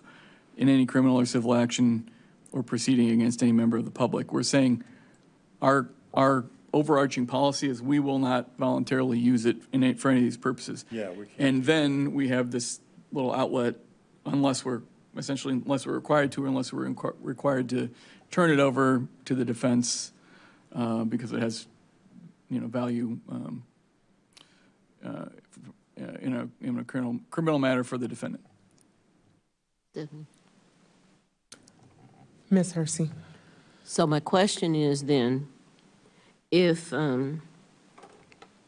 this kind of situation exists, if something like this happens, can the mayor just say that this is exigent circumstance?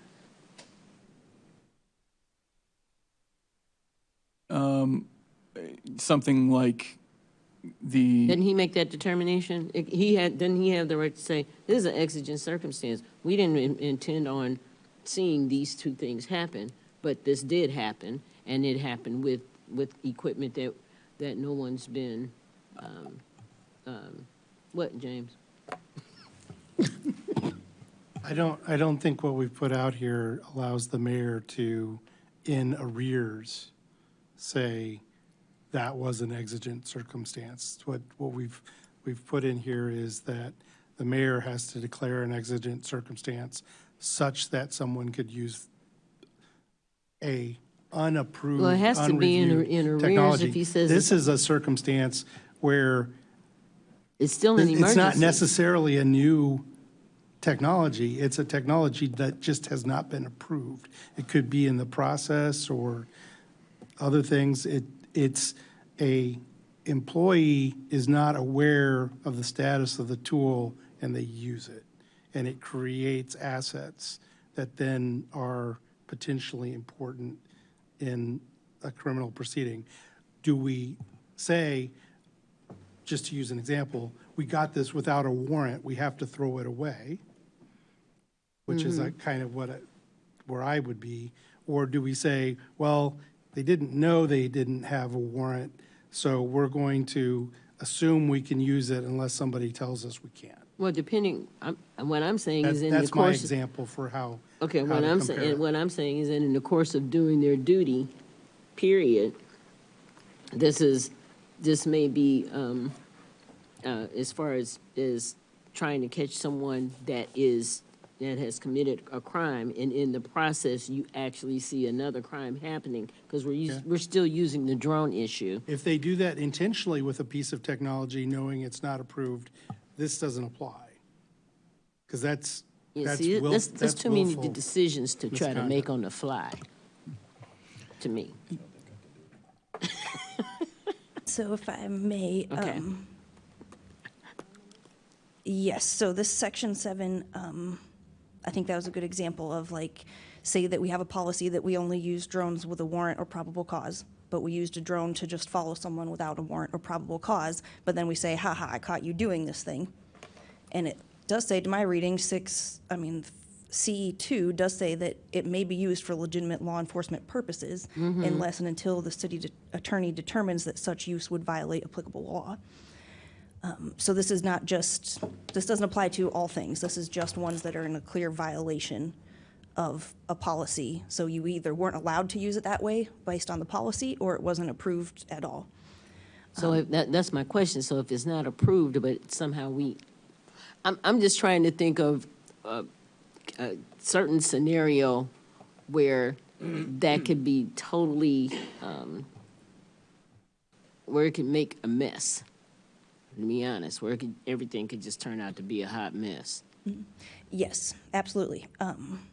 And I think your point, is, yes, the mayor could just declare any situation an exigent circumstance in a sense, which is what I think is problematic, because we have a major loophole that we can just call a lot of things an exigent circumstance, and we can violate the policy. Basically means it has something that has to be taken care of or immediate. It's immediate, it's emergency. At least that's my understanding of what an exigent circumstance is that it's something that you don't foresee, but it's like when you get there, you go, oh my God, this needs to be taken care of right now. You hear somebody screaming for help. there's a fire, you see smoke coming from under the door, you don't have a search warrant, but you need to get in and try to make sure that somebody's okay or not okay or dead or whatever. They're, or maybe they're just smoking a turkey. But you need to find out to make sure that there's no harm. And that's what that is my understanding of exigent circumstance. Could I please get an Point of amen order, or we've something? already settled There's the a exigent definition. circumstance. Okay, so then there it is. So my point is that that particular red type that we just came from, then is, I'm not going to say that the mayor or whoever can just declare exigent circumstance, except I think one of those issues is if someone needs immediate help. Okay. You see? Can we have a If straw I could- poll on the one that we? Yeah, I want to say that we are still at number 6 of our straw poll, and we need to get to number 10. Also, it is 10:20, and we have a mandatory 10:30 cutoff, so we need to extend the meeting. So what I am going to ask, Darcy, let me know, is it possible for us to restore our rules before we move through the straw poll, or do we need to finish the straw poll first? Either is okay. I absolutely understand if you want to restore rules to like kind of have like debate limits and kind of like keep us back on track. You are right. We absolutely do need to also have a separate motion to extend the meeting past 10:30 to like 11 is what I would suggest, honestly, because we can only do it in 30-minute increments. You can do less than that, but we can't do more than 30. Okay. But yeah, we can certainly have a conversation about restoring council rules if you'd like to. Okay. James? I just think we need to have our straw poll on this item. It's been talked to death. Okay. I would like to comment on this one. I don't believe I have, if I may. What I'm saying is I agree that I think that's actually a very good point that Councilmember Hersey brought up about exigent circumstances. And that's what I think is problematic, is that there's giant loopholes that we can just say anything determined by the mayor or their designee is an exigent circumstance now. And also this provides more loopholes. This section as written essentially says that we can just violate all the policies and still use the data as evidence. So I think that's why it's problematic, is it makes big loopholes that make it kind of meaningless. Mary Alice? Yeah, so I really like how some of this is outlined in terms of documenting the nature of the potential violations, segregating the data and so forth, but I certainly see Grace's point about number 2, that's the arrow there, and I agree that it is kind of a big loophole there. The reason I bring this up is because I like all the other language, that number 2 I think needs work because it is a huge loophole. So I don't know how I'm going to vote in the straw poll if we're keeping this together. If it's okay, we could separate that out. I would be totally fine with separating out that one Or to okay work on with that that. specific. Yes, we'll call it 6 Sorry, and a I'm half. split. Yep, we can call it.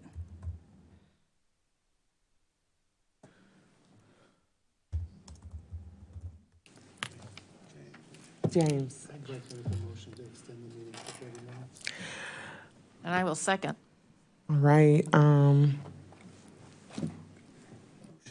Motion made by James to extend the meeting for 30 minutes and second by Mary Alice. All in favor, say aye. Aye. Aye. Any opposed? All right, let's move forward.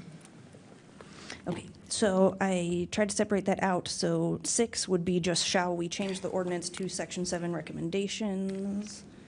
Does that work? No, shall we change it, but not section C2? No. Make changes to section. So maybe just change section 7 in general? Versus,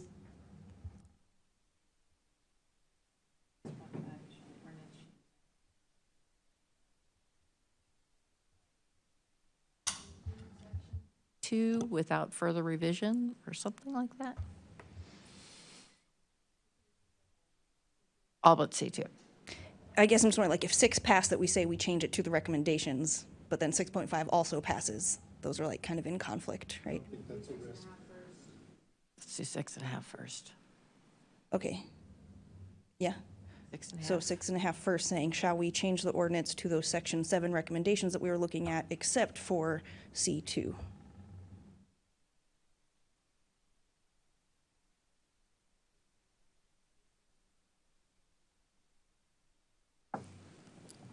Do we need to do 6 necessarily? We can.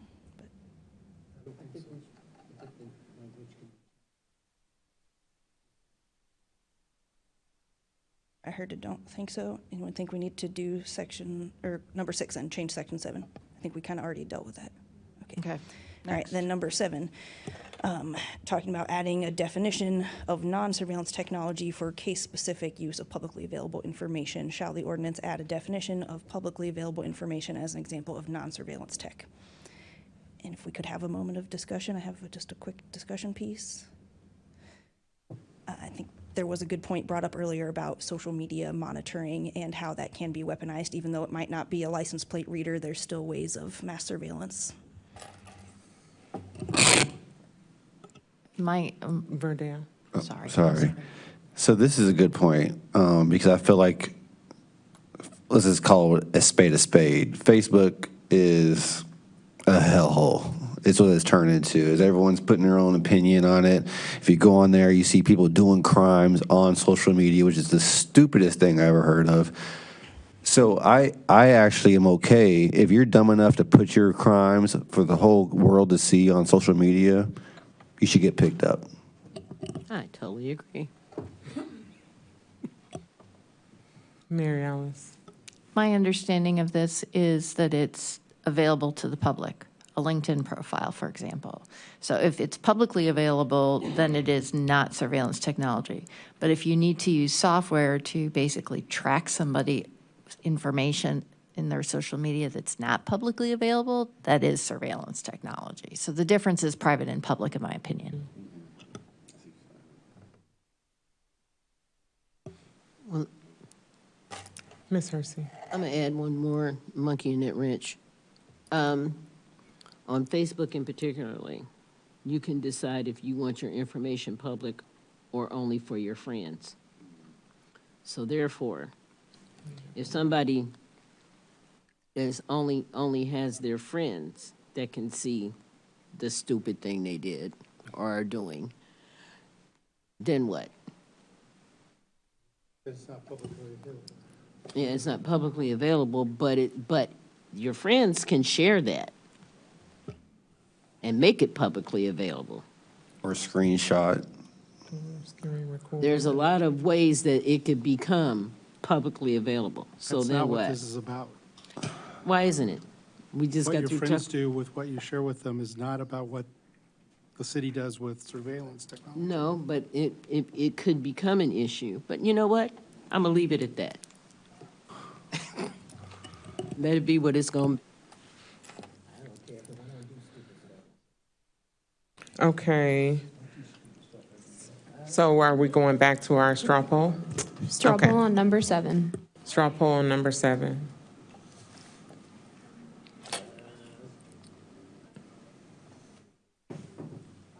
Five up, 2 down.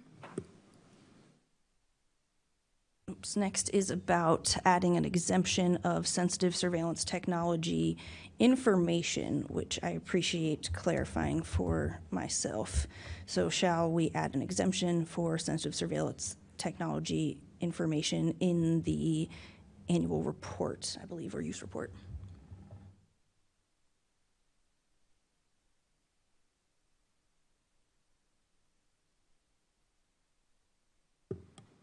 Okay, so I also see 5 thumbs up, 2 thumbs down. Number 9 is suggested definition change for Mary Alice to remove the last sentence of the definition and change capable of to designed or used for. Is that right? I can pull up that definition if that's helpful. Didn't you have another word in there, Mary Alice? Didn't you have a third word in that? Yeah, so instead of capable, it would be designed, intended, or primarily used to, and then we fix the verbs. Designed, intended, or primarily used instead of. That is crinkly, yes. So changing capable of to the words you just said.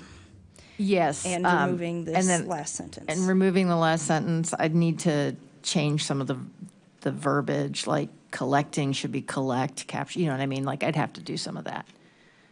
It sounds like you would share updated I version that would. reflects I that. just am not going to do the work if people are like, hey, it's not worth it. Yeah, I feel you. So, and then removing this last part, right? Definitely removing that last part after the semicolon. Okay. Oh, yeah, you can have.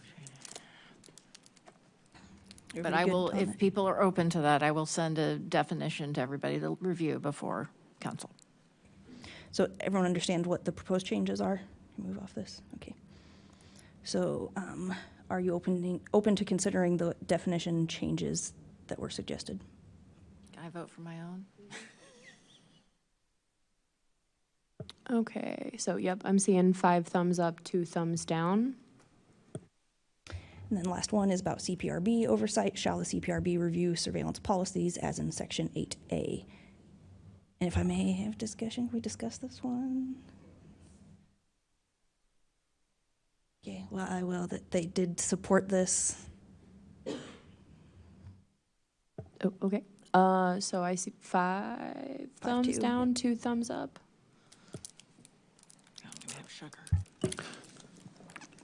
Can I say something about that?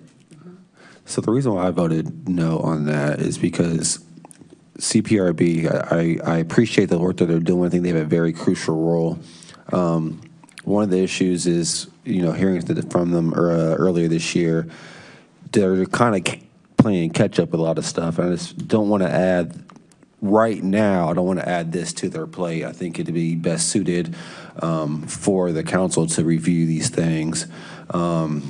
And yeah, so that is nothing against CPRB or any other organization. I just think that this is best suited at this point in time for council. Thank you.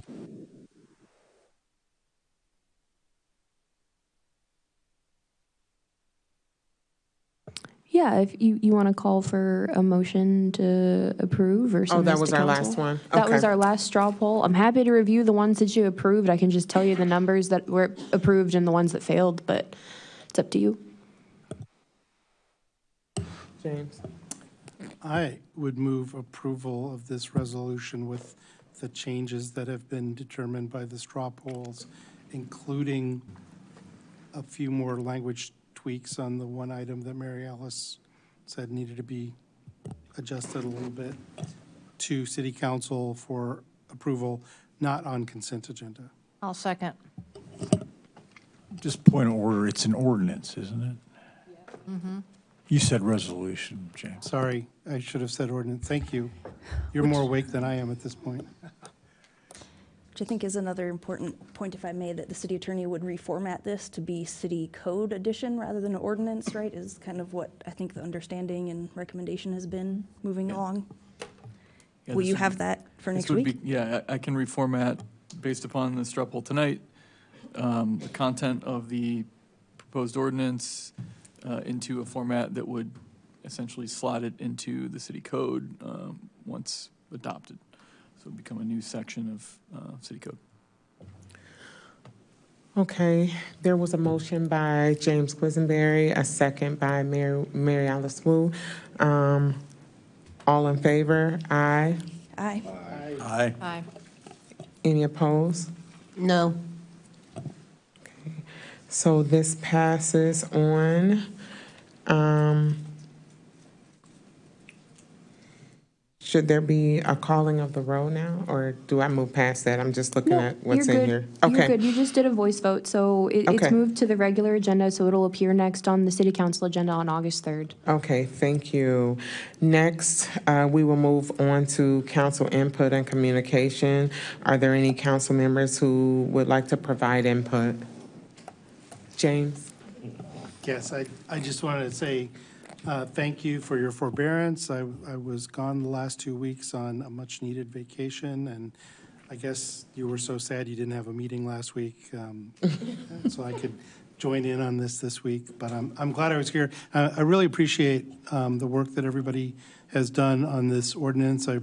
Frankly, Grace has done a huge amount of work to get us this far. I know not everything in it is what she was hoping for it to be, but that's what happens with legislation. Some things have to get tweaked so that everybody can approve it, and I look forward to passing it next week. Verdale. James, that explains why you look so lively today, you know? You got a glow on your face. But thank you, Grace, for this work. I think it's crucial that we put something in place. Technology and AI and all these things are moving so quickly and so fast that we need kind of a barrier put in place. So I appreciate Grace and the city attorney and everyone who put work in on this. Thank you.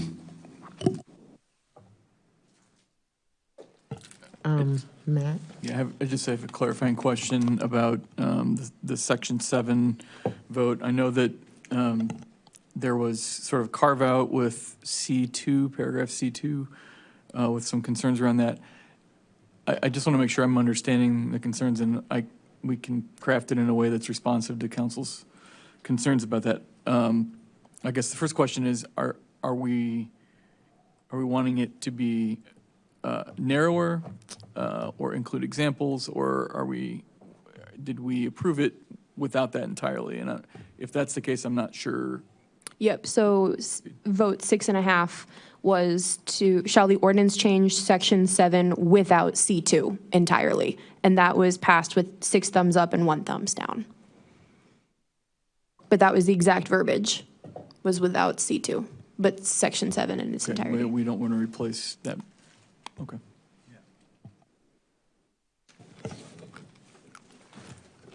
Any other comments? Mary Alice. I'll be really quick. Congratulations on running a very, very difficult committee of the whole, Stephanie. Good job. Good job. And I do want to say to the community, one of the things that I love about our community is all the additional information that the public provides to us. And so I found public input especially interesting today because I thought there was a lot of really good information. So thank you. Keep coming. Thank you all so much. Thank you all for making me ready because I think I learned a lot tonight and I appreciate it. With no further business before the body, this meeting is adjourned.